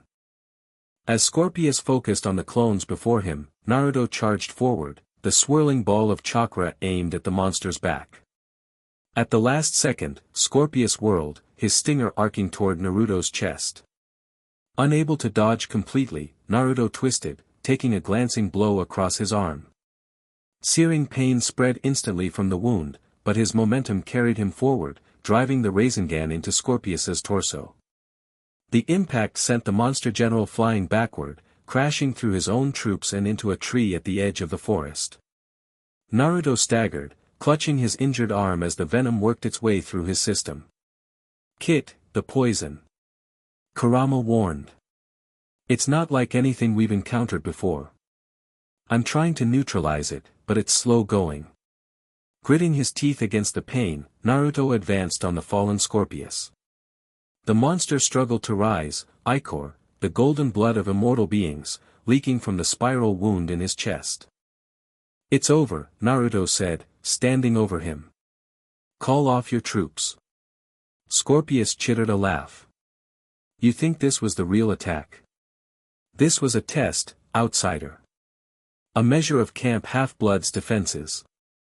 The real assault comes later, when the barriers between worlds grow thinner still." "What do you mean?" Naruto demanded, fighting through waves of dizziness as the venom spread. "What's coming?" The monster's eyes gleamed with malicious satisfaction. "The awakening. The ancient ones stir. And you, dimensional traveler, have provided the key to their return." His gaze fixed on Naruto's arm, where the poison wound was visibly spreading. "That venom will show you everything. Enjoy the visions, outsider. They will be your last." With a final, gurgling laugh, Scorpius dissolved into golden dust, sinking into the earth and leaving Naruto swaying on his feet, the poison racing through his veins. "Naruto." Percy's voice seemed distant. "We've driven them back, but, gods, what happened to your arm?" Naruto tried to respond, but his vision blurred. The last thing he saw before darkness claimed him was Hera and Athena rushing forward, their expressions mirroring concern and something else, fear. Voices faded in and out as Naruto drifted through layers of consciousness. "Never seen venom like this, targeting him specifically, trying to enter his mind. Contact Apollo immediately." In his mindscape, Kurama roared, battling against tendrils of darkness that sought to penetrate deeper into Naruto's consciousness. "Fight it, Kit. Whatever you see, don't believe it. It's trying to show you things, manipulate you." But the venom was powerful, infused with ancient magic that even Kurama struggled to counter. Naruto felt himself dragged deeper into vision dreams, each more vivid and disturbing than the last. He saw Olympus in flames, gods in chains, demigods slaughtered. He saw Konoha destroyed, his friends crying out for help he couldn't provide. He saw himself on a black throne, Hera and Athena kneeling before him, offering him godhood while Zeus's broken lightning bolt lay at his feet. And beneath it all, that same voice from his earlier dream, whispering, "This is what could be. This is what will be. Choose your side carefully, Threadbreaker. The old world falls. A new one rises." Through the haze of poison visions, Naruto felt cool hands on his forehead. A woman's voice, Athena's, chanted in ancient Greek. Another voice, Hera's, joined in counterpoint. A third voice, male and melodious, Apollo's, completed the harmony. Slowly, the venom's grip loosened. The visions receded.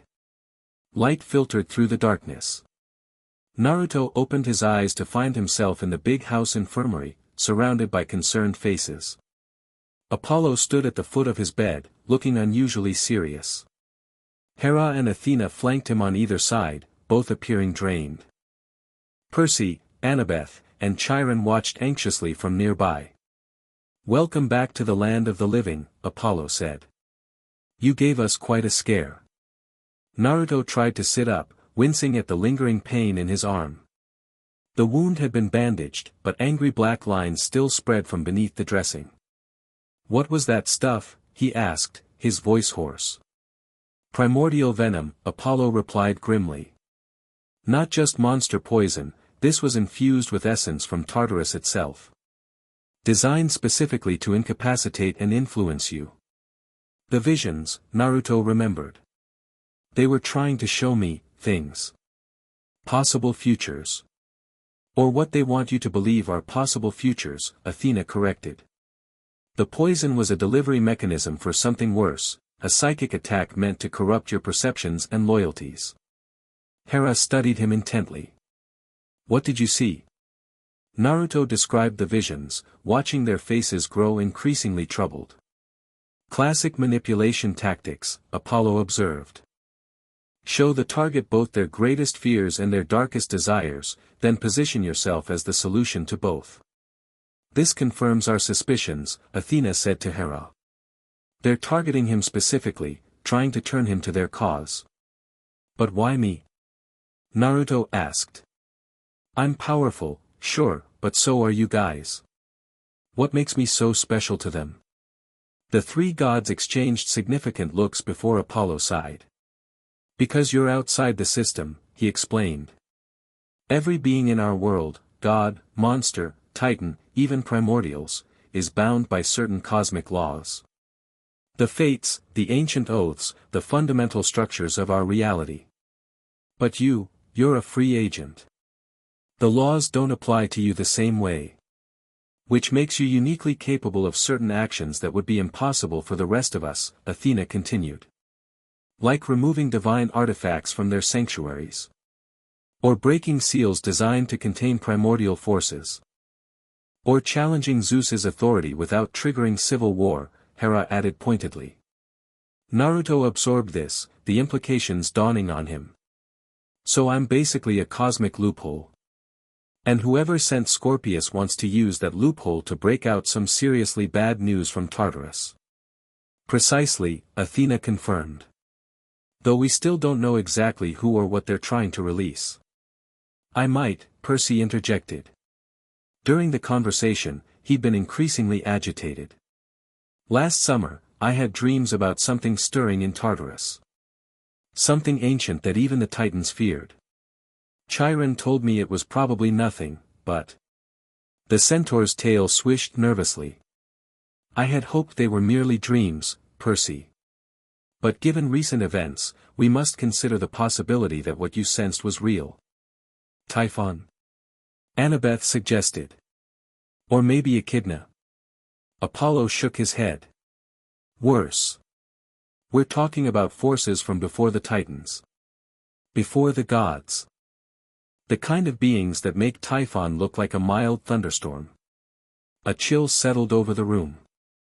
Even Hera and Athena, immortal goddesses with thousands of years of experience, looked deeply disturbed.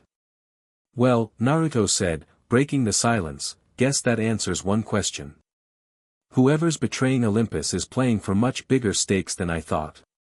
He swung his legs over the side of the bed, ignoring the protests from his still healing body. So what's our next move? Rest, Apollo said firmly, pushing him back onto the pillows. The poison's still in your system. I've neutralized the worst effects, but you need time to recover. We don't have time, Naruto argued. If these primordial things are breaking free, they're not free yet, Athena assured him. The attack was a test, as Scorpius said. They're still gathering strength, preparing. Which gives us time to investigate and prepare as well, Hera added. The three of us will return to Olympus to discreetly monitor our suspects. You will rest and recover your strength. Tomorrow, we'll reconvene to plan our next steps. Her tone brooked no argument, reminding Naruto that for all her newfound alliance with him, she was still the queen of Olympus, a being of immense power and authority. Fine, he conceded. But I want a full briefing tomorrow. No more partial information or need-to-know basis. If we're facing world-ending threats, I need to understand exactly what we're up against. The goddesses exchanged glances before Hera nodded. Agreed. Rest well, Naruto Uzumaki. I suspect you'll need all your strength in the days to come. After the gods departed, leaving instructions for his care, Percy and Annabeth lingered by Naruto's bedside. So, Percy said, attempting lightness, fighting ancient evils from before the dawn of civilization. Just another Tuesday for you, right? Despite everything, Naruto grinned. Pretty much. Though usually they don't poison me quite this effectively. Annabeth's expression remained serious. The camp is on high alert. All vacation leaves cancelled, border patrols doubled. Whatever's coming, we'll be ready. Naruto appreciated her confidence, but having seen the visions, he wasn't so sure. Some of the entities he'd glimpsed radiated power that dwarfed even Kagaya's. If they broke free completely. Get some rest, Percy advised, seeing Naruto's troubled expression. We've faced impossible odds before. We'll face these too. After they left, Naruto stared at the ceiling, his mind racing despite his exhaustion. Kurama stirred within him. Those visions weren't just meant to manipulate you, the fox observed. They were testing your defenses, probing for weaknesses. I know, Naruto replied mentally. And they found one. Your concern for your friends back home, Kurama concluded. They'll try to use that against you. Let them try, Naruto said grimly. I've dealt with manipulators before.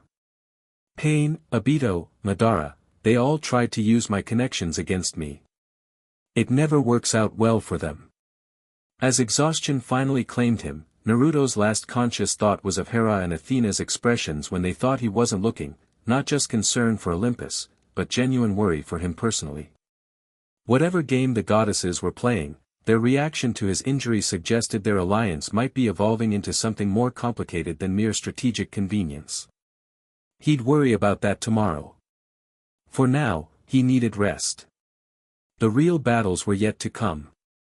The next day, Naruto awoke feeling stronger, Kurama's healing abilities having worked through the night to purge the remaining venom. When he tried to get up, however, he discovered his left arm still wouldn't cooperate fully. Morning, sunshine, a cheerful voice greeted him. Will Solace, head counselor of the Apollo cabin, entered carrying a tray with breakfast and various medical supplies. How's the patient feeling? Better, Naruto replied, except for the arm. It's like, the muscles aren't responding right. Will nodded grimly. That's the lingering effect of the venom. It targeted your nervous system. Dad said it might take a few days to fully recover, even with your healing factor. He examined the wound, unwrapping the bandages to reveal angry black lines still spreading from the puncture site. Though I have to say, you're healing faster than anyone I've ever seen. Perks of being a Jinchuriki, Naruto explained. Kurama's chakra accelerates healing. Well, whatever works. We'll apply the salve that smelled of herbs and something distinctly divine. This should help counteract the remaining toxins. Try to take it easy today, okay? Doctor's orders. Naruto had no intention of taking it easy, but he nodded anyway. As soon as Will left, he created a shadow clone to keep up appearances in the infirmary while he slipped out the window, heading for the beach where he sensed Hera waiting. He found the goddess standing at the water's edge, the morning sun reflecting off her peacock feather dress. She didn't seem surprised when he appeared beside her. You should be resting, she said without turning. I've had worse injuries. Perhaps, but not from primordial venom. Naruto shrugged. You said we'd reconvene today. I'm here to reconvene. Hera finally turned to face him, her expression softening slightly. Your determination is admirable, if foolhardy. She gestured toward a nearby boulder.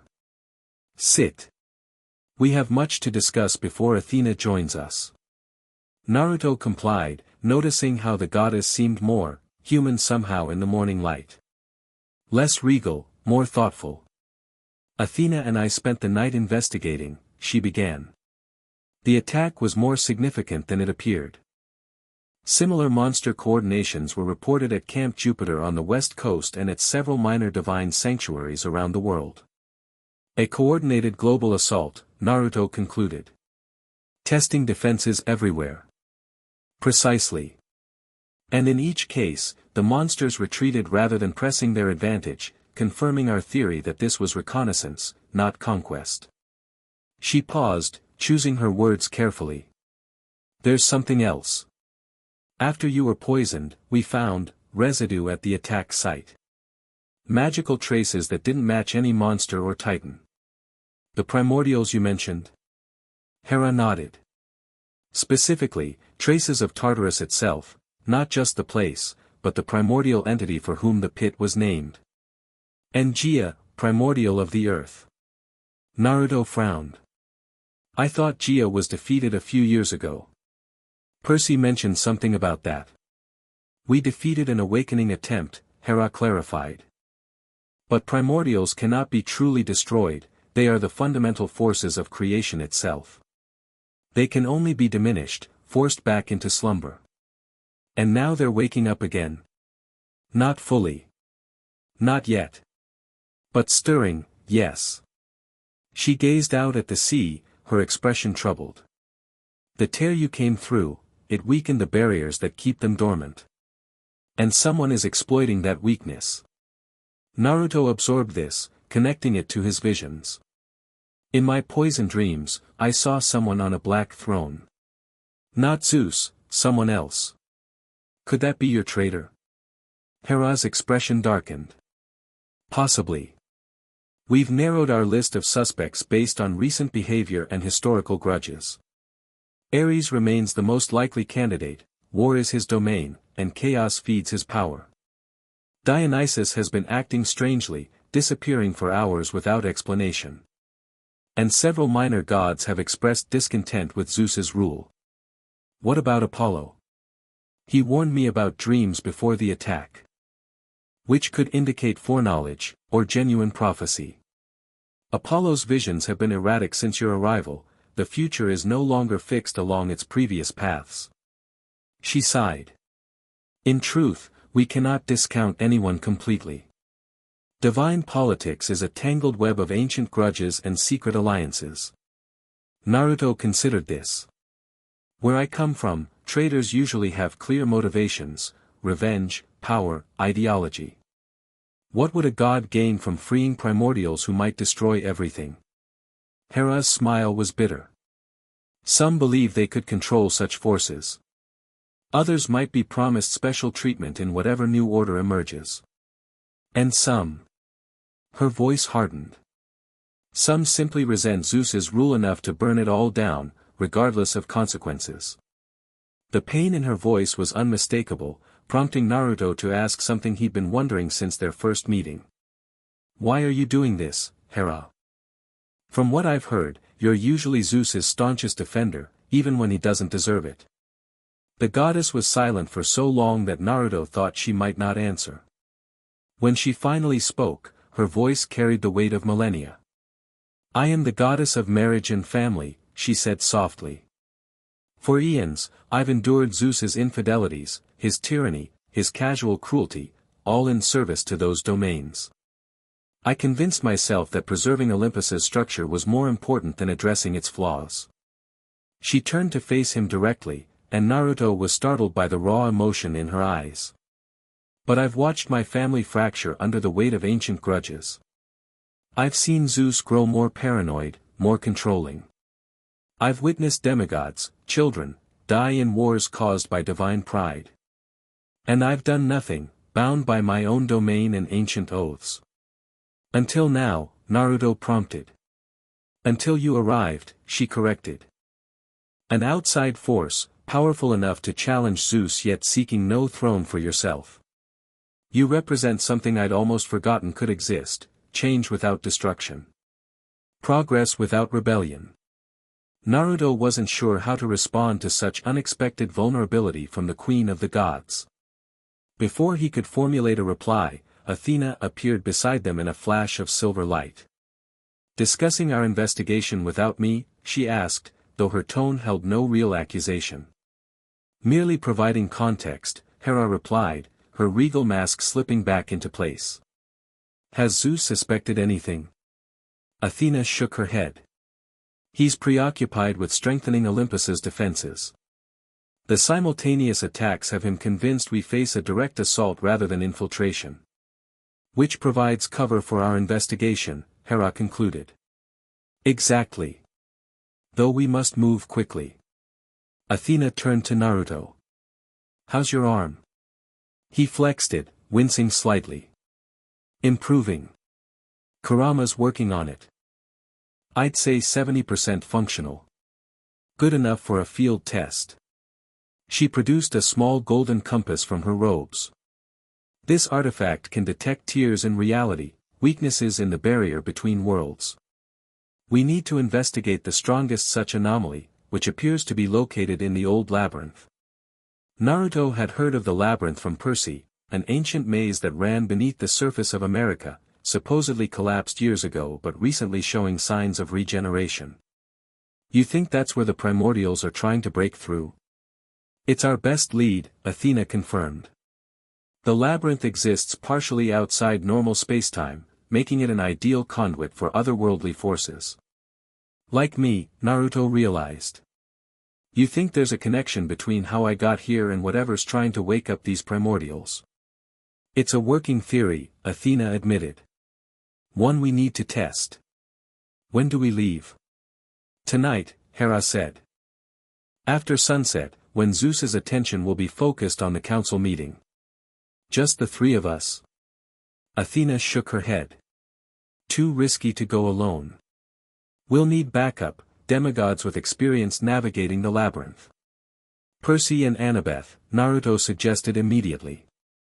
Agreed, Athena said, though she looked slightly concerned at the mention of her daughter. They survived the labyrinth before. Their experience will be invaluable. As they discussed logistics for the expedition, Naruto couldn't help noticing the way the goddesses interacted, Athena deferring to Hera on certain points, Hera acknowledging Athena's expertise on others. For beings who supposedly had millennia of tension between them, they'd developed a remarkably effective working relationship in just a few days. All because of his arrival?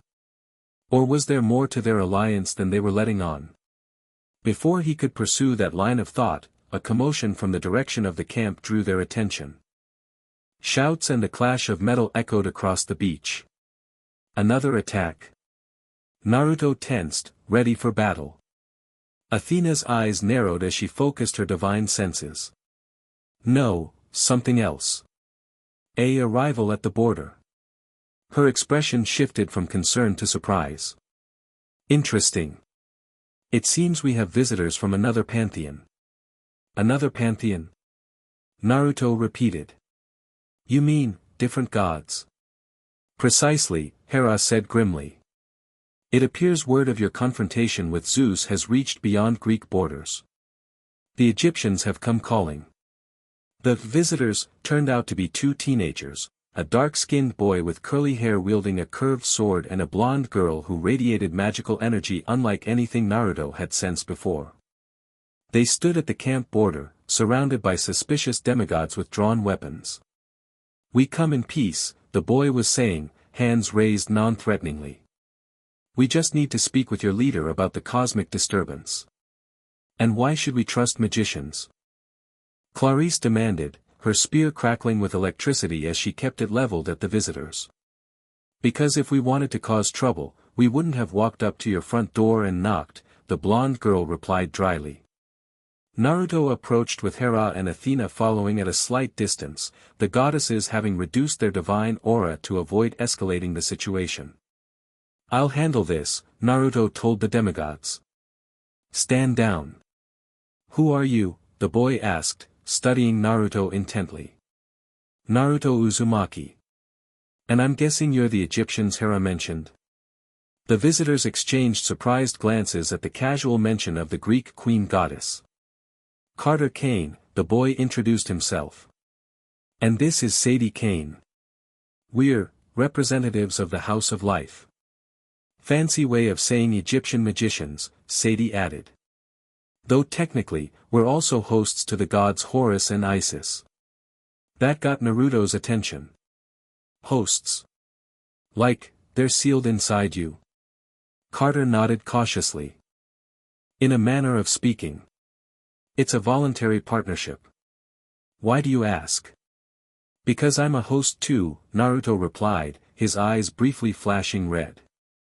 Though to something different than a god. The Kane's expressions shifted from cautious to fascinated. That explains the energy signature we detected, Sadie said. When our wards went crazy 3 days ago, we traced the disturbance to this location. But it didn't feel like Greek power. It's not, Naruto confirmed.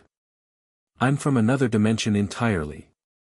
Got pulled through some kind of tear between worlds.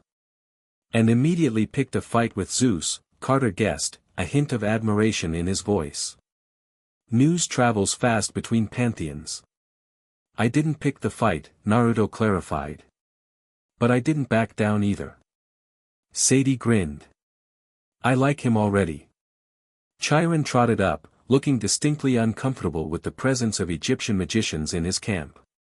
Perhaps we should continue this discussion somewhere more private. Visitors from other pantheons are unusual. And typically unwelcome, Hera added, stepping forward. Though under the circumstances, exceptions can be made. The Canes bowed respectfully to the goddess, though Naruto noticed they carefully maintained eye contact, a calculated balance between deference and equality. As they walked toward the big house, Carter fell in step beside Naruto. So you're really from another world? Not just another pantheon's domain. Completely different reality, Naruto confirmed. No gods like yours where I come from.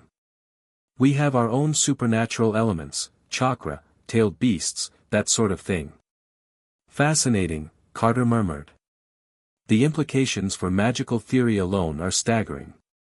Cross-dimensional travel should be impossible according to, ignore my brother, Sadie interrupted. He goes all professor mode when he's excited. The important question is, are you responsible for the weakening barriers? Her directness caught Naruto off guard. Not intentionally. But yeah, it seems my arrival tore something in your world's fabric. And now other things are trying to use that tear. Primordials, Athena supplied, joining the conversation. Specifically, we suspect Tartarus and possibly Gia are stirring. The Cane's expressions grew grave. That tracks with what we've been sensing, Carter said.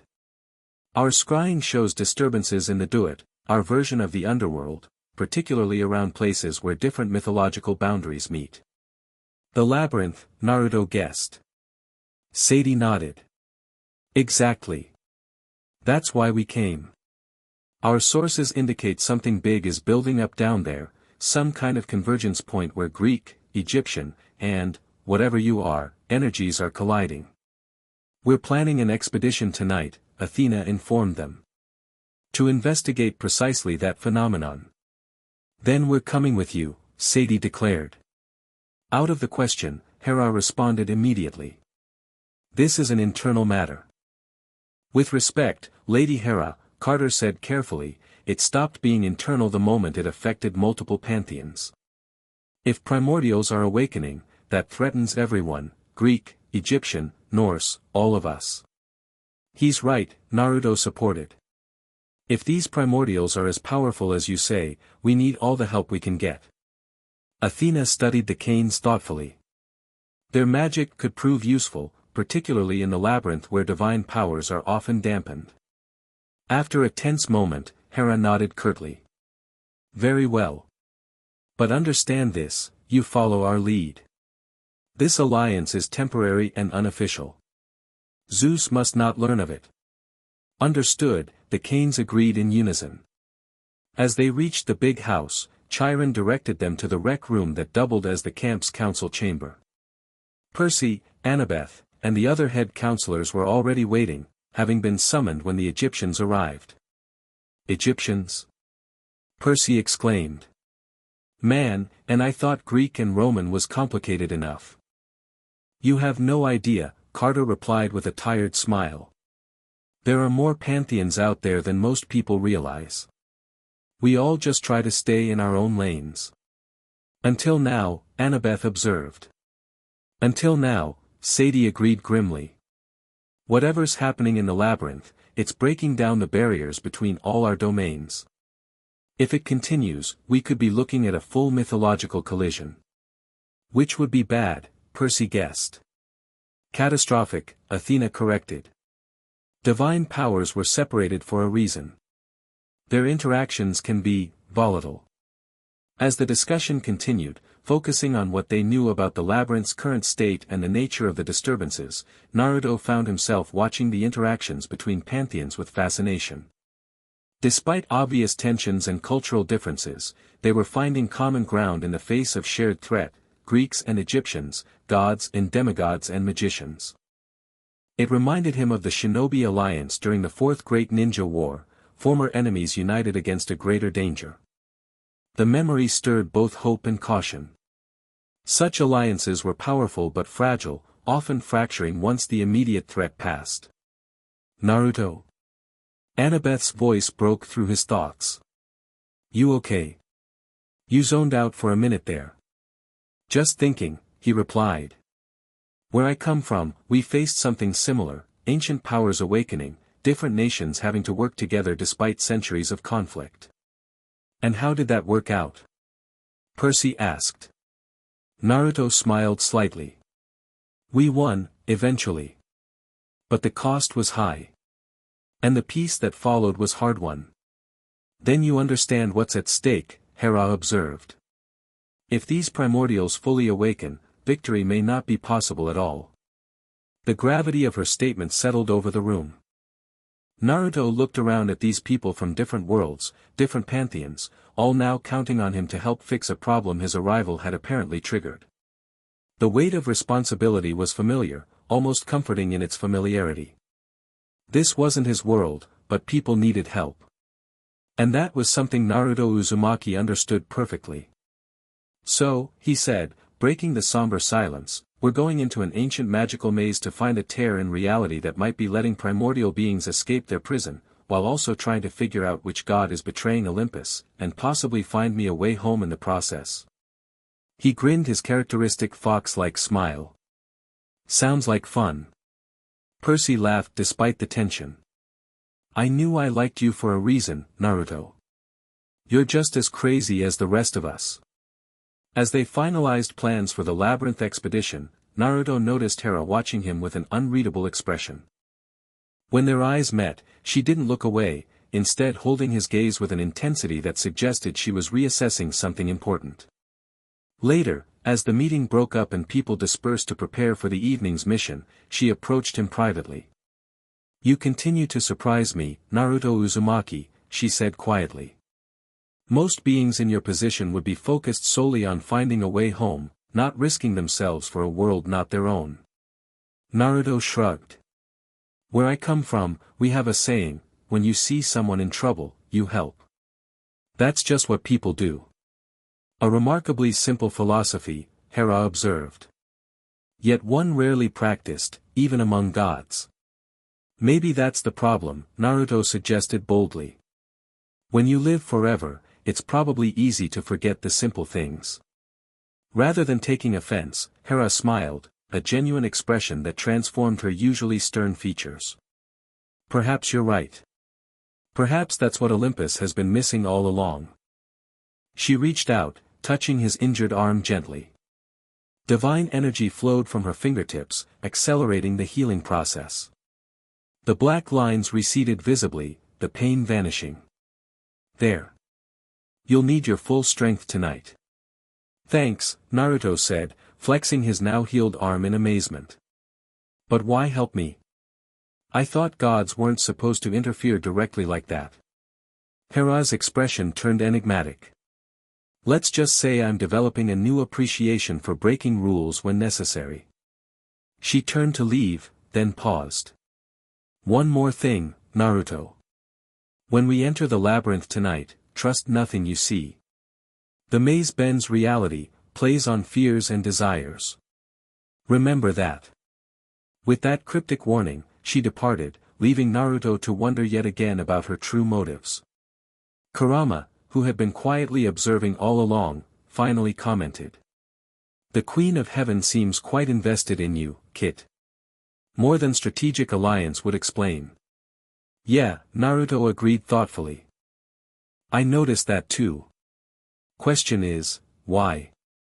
As sunset approached, the expedition team gathered at Zeus's fist, a pile of boulders in the camp forest that concealed one of the labyrinth's entrances.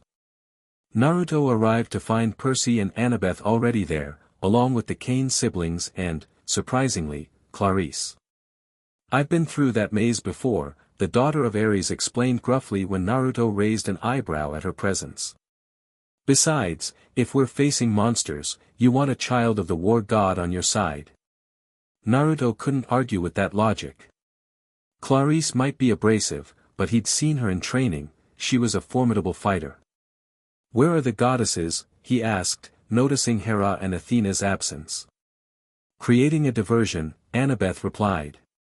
"They're attending the council meeting on Olympus to ensure Zeus doesn't notice our expedition. They'll join us once we're inside," Carter added, checking his curved sword, a khopesh, he'd called it.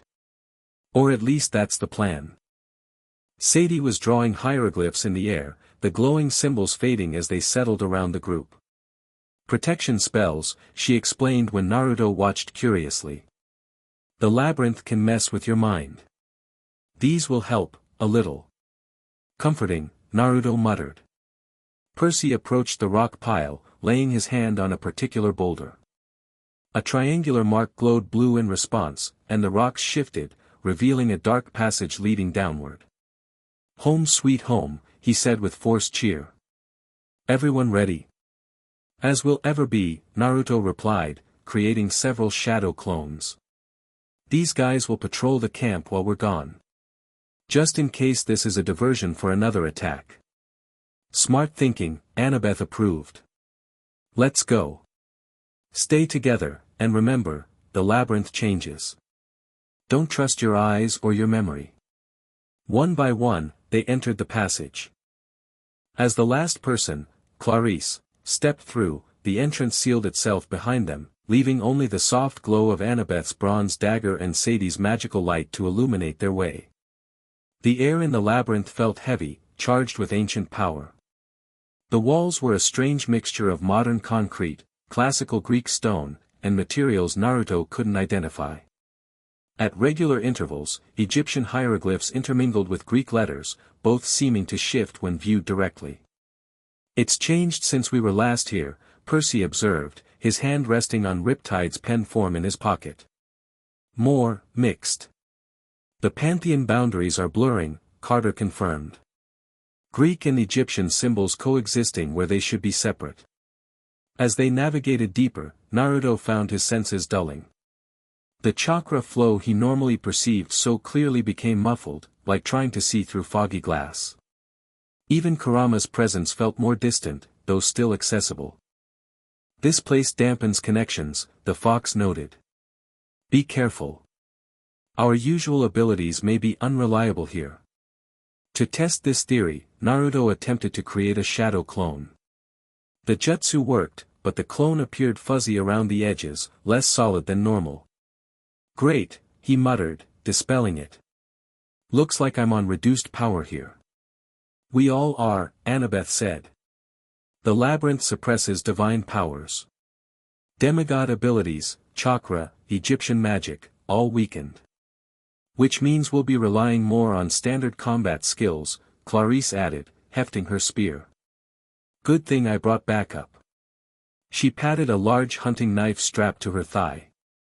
They continued deeper, following Athena's compass which glowed more intensely as they approached what it identified as a reality tear. The passages became increasingly strange, sections where gravity seemed to work sideways, corridors that looped impossibly back on themselves, rooms where everyone heard different sounds.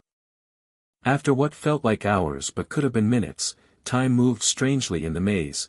They reached a vast circular chamber with 7 different exits. The walls were covered in murals depicting scenes from different mythologies, all centered around the same theme, imprisonment and escape. "This is new," Percy said, studying a painting of what appeared to be Kronos devouring his children. "Not just Greek scenes either," Carter noted, pointing to Egyptian and Norse depictions. "And what are those? I don't recognize that mythology at all." He indicated a section showing 9 massive tailed beasts rampaging across a landscape. Naruto's breath caught. That's from my world. The tailed beasts. But how could they be depicted here?" "The labyrinth knows things," Annabeth said quietly. "It reads minds, pulls images from visitors. These murals are a message. Or a warning," Sadie added. Athena's compass began spinning wildly, its golden needle unable to settle on a single direction.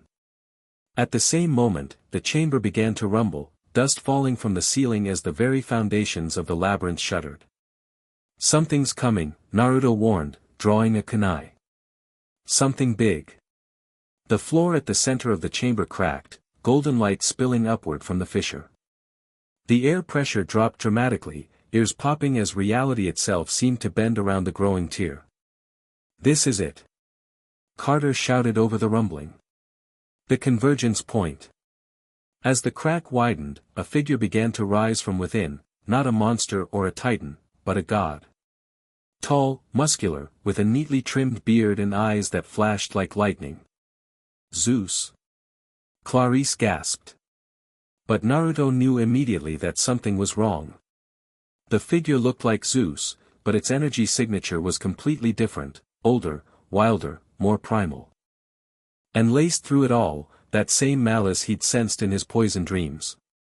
"Not Zeus," he said grimly. "An imposter." The false Zeus smiled, the expression too wide for his face. "Clever boy. But then, you would recognize deception, wouldn't you, Naruto Uzumaki?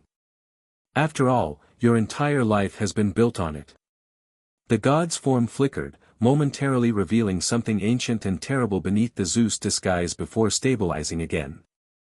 "Who are you?" Naruto demanded. "And what do you want?" "Oh, I think you know who I am," the being replied. "You've met me in dreams. As for what I want..." He gestured around the chamber. "Freedom. Restoration.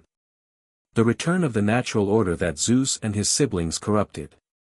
"Kronos," Percy guessed, uncapping Riptide. The false Zeus laughed, the sound echoing unnaturally. "Kronos? A mere titan. A child playing at rebellion. I am far older, far greater." His form flickered again, this time revealing glimpses of a massive void filled with writing darkness. "I am Tartarus, the pit itself. The prison that became aware. The abyss that learned to hate." Naruto felt cold dread washing over him. This was no god or titan, this was something fundamentally different. A primordial force, as Hera had warned. The very essence of the underworld's deepest prison, somehow gained consciousness and purpose. "And you, dimensional traveler," Tartarus continued, pointing at Naruto, "are the key to my full restoration.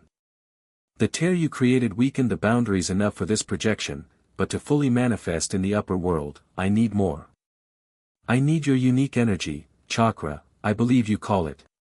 "Not happening," Naruto replied flatly. "Oh, I think it is." Tartarus smiled again, gesturing to one of the chamber's exits. "Because I have something you want." The passage he indicated glowed briefly, and two figures emerged, Hera and Athena, but wrong somehow. Their movements were jerky, their eyes glazed over, golden ichor trickling from their noses and ears. "Minor projections of myself, attached to the goddesses when they tried to enter the labyrinth to find you," Tartarus explained. "Not quite possession, but effective enough." The possessed goddesses moved to flank him, their expressions vacant. "Now then," Tartarus continued, "here's my offer. Surrender yourself willingly, allow me to use your chakra as a conduit, and I'll release the goddesses unharmed. Refuse, and I'll destroy their very essences, absorbing their power for myself. Even Zeus cannot restore a god whose fundamental nature has been consumed." "Don't listen to him, Naruto," Percy shouted. "It's a trap." But Naruto had already sensed something the others hadn't, a flicker of awareness in Athena's eyes, a subtle hand signal from Hera that matched shinobi code from his world. Not random chance, but deliberate communication. Distraction. Preparing countermove. Delay. They weren't fully possessed. They were playing along, waiting for an opportunity. "Why me?" Naruto asked, stalling as requested. "What makes my chakra so special to you?" Tartarus seemed pleased by the question. "Your energy exists outside the established order. It follows different laws, vibrates at different frequencies. The perfect conduit to bypass the ancient bindings that keep primordials like myself contained." As he spoke, Naruto noticed the Kane siblings whispering to each other, subtle Egyptian hieroglyphs forming between their cupped hands. Percy and Annabeth had positioned themselves on opposite sides of the chamber, while Clarisse gripped her spear with white knuckles, ready to charge. Everyone was preparing to act. He just needed to keep Tartarus talking a little longer. "And if I did help you," Naruto pressed, "what then? What's your grand plan for the world?" "Restoration," Tartarus repeated. "A return to the primordial age, before gods imposed their artificial order on reality. Before concepts like good and evil, law and chaos. Pure, unfettered existence, with all its beauty and terror intact." "Sounds like a nightmare," Naruto observed. "Only to those who've never known true freedom," Tartarus countered. "The gods are tyrants who imprisoned the titans, who in turn had imprisoned us. Each generation more restrictive, more artificial than the last. I offer liberation from all of it." "Yeah, I've heard that sales pitch before," Naruto said, thinking of Pain, of Madara, of every villain who rapped destruction in the language of freedom. "Not buying it." Tartarus's false face hardened. "Then the goddesses suffer," he didn't finish the sentence. At that precise moment, several things happened simultaneously. The Cain siblings released their spell, a blinding flash of golden light that momentarily disrupted Tartarus's projection. Percy uncapped Riptide and charged from one direction while Clarisse attacked from another. Annabeth, having circled behind the primordial, drove her celestial bronze dagger into the crack in the floor from which he'd emerged. And most surprisingly, Hera and Athena broke free of their apparent possession, revealing their glazed expressions and jerky movements to be in act. In perfect synchrony, they raised their hands, divine power surging between them to form a glowing net of energy around Tartarus. "Now!" Athena shouted. Naruto didn't hesitate. Drawing on Sage Mode to pierce through the labyrinth's dampening effect, he charged forward, a Rasengan forming in his hand. But not an ordinary Rasengan, this one contained carefully balanced portions of his own chakra, Kurama's chakra, and the strange ambient energy of this world. "This is for trying to use me," he shouted, driving the hybrid Rasengan directly into Tartarus's chest. The primordial screamed, not in pain but in rage, as the energy tore through his projection. The false Zeus form disintegrated, revealing the true horror beneath, a swirling vortex of darkness filled with half-formed monstrosities and ancient malice. "Fools!" Tartarus roared, his voice shaking the entire chamber. "You cannot destroy me. I am the pit. I am the abyss. We don't need to destroy you," Athena called back, strain evident in her voice as she and Hera maintained their energy net. "Just send you back where you belong." With a final surge of divine power, the goddesses completed their spell. The energy net contracted violently, forcing Tartarus's essence back toward the crack in the floor. Annabeth's dagger, still embedded there, glowed with intense light as it channeled the banishment. "This changes nothing." Tartarus raged as he was pulled downward. "The tear remains. Others will come. The awakening cannot be stopped." With a final, earth-shaking roar, the primordial vanished into the crack, which sealed itself with a sound like thunder. The chamber fell silent except for the heavy breathing of the exhausted expedition team. "Well," Percy said finally, "that was fun. Is everyone okay?" Aside from minor injuries and depleted energy, they had all survived. Naruto approached Hera and Athena, who leaned against something went wrong with this response. "Please try again. Please start the next chapter here." The end. Thank you for watching this video. Please be sure to subscribe to our channel and like this video.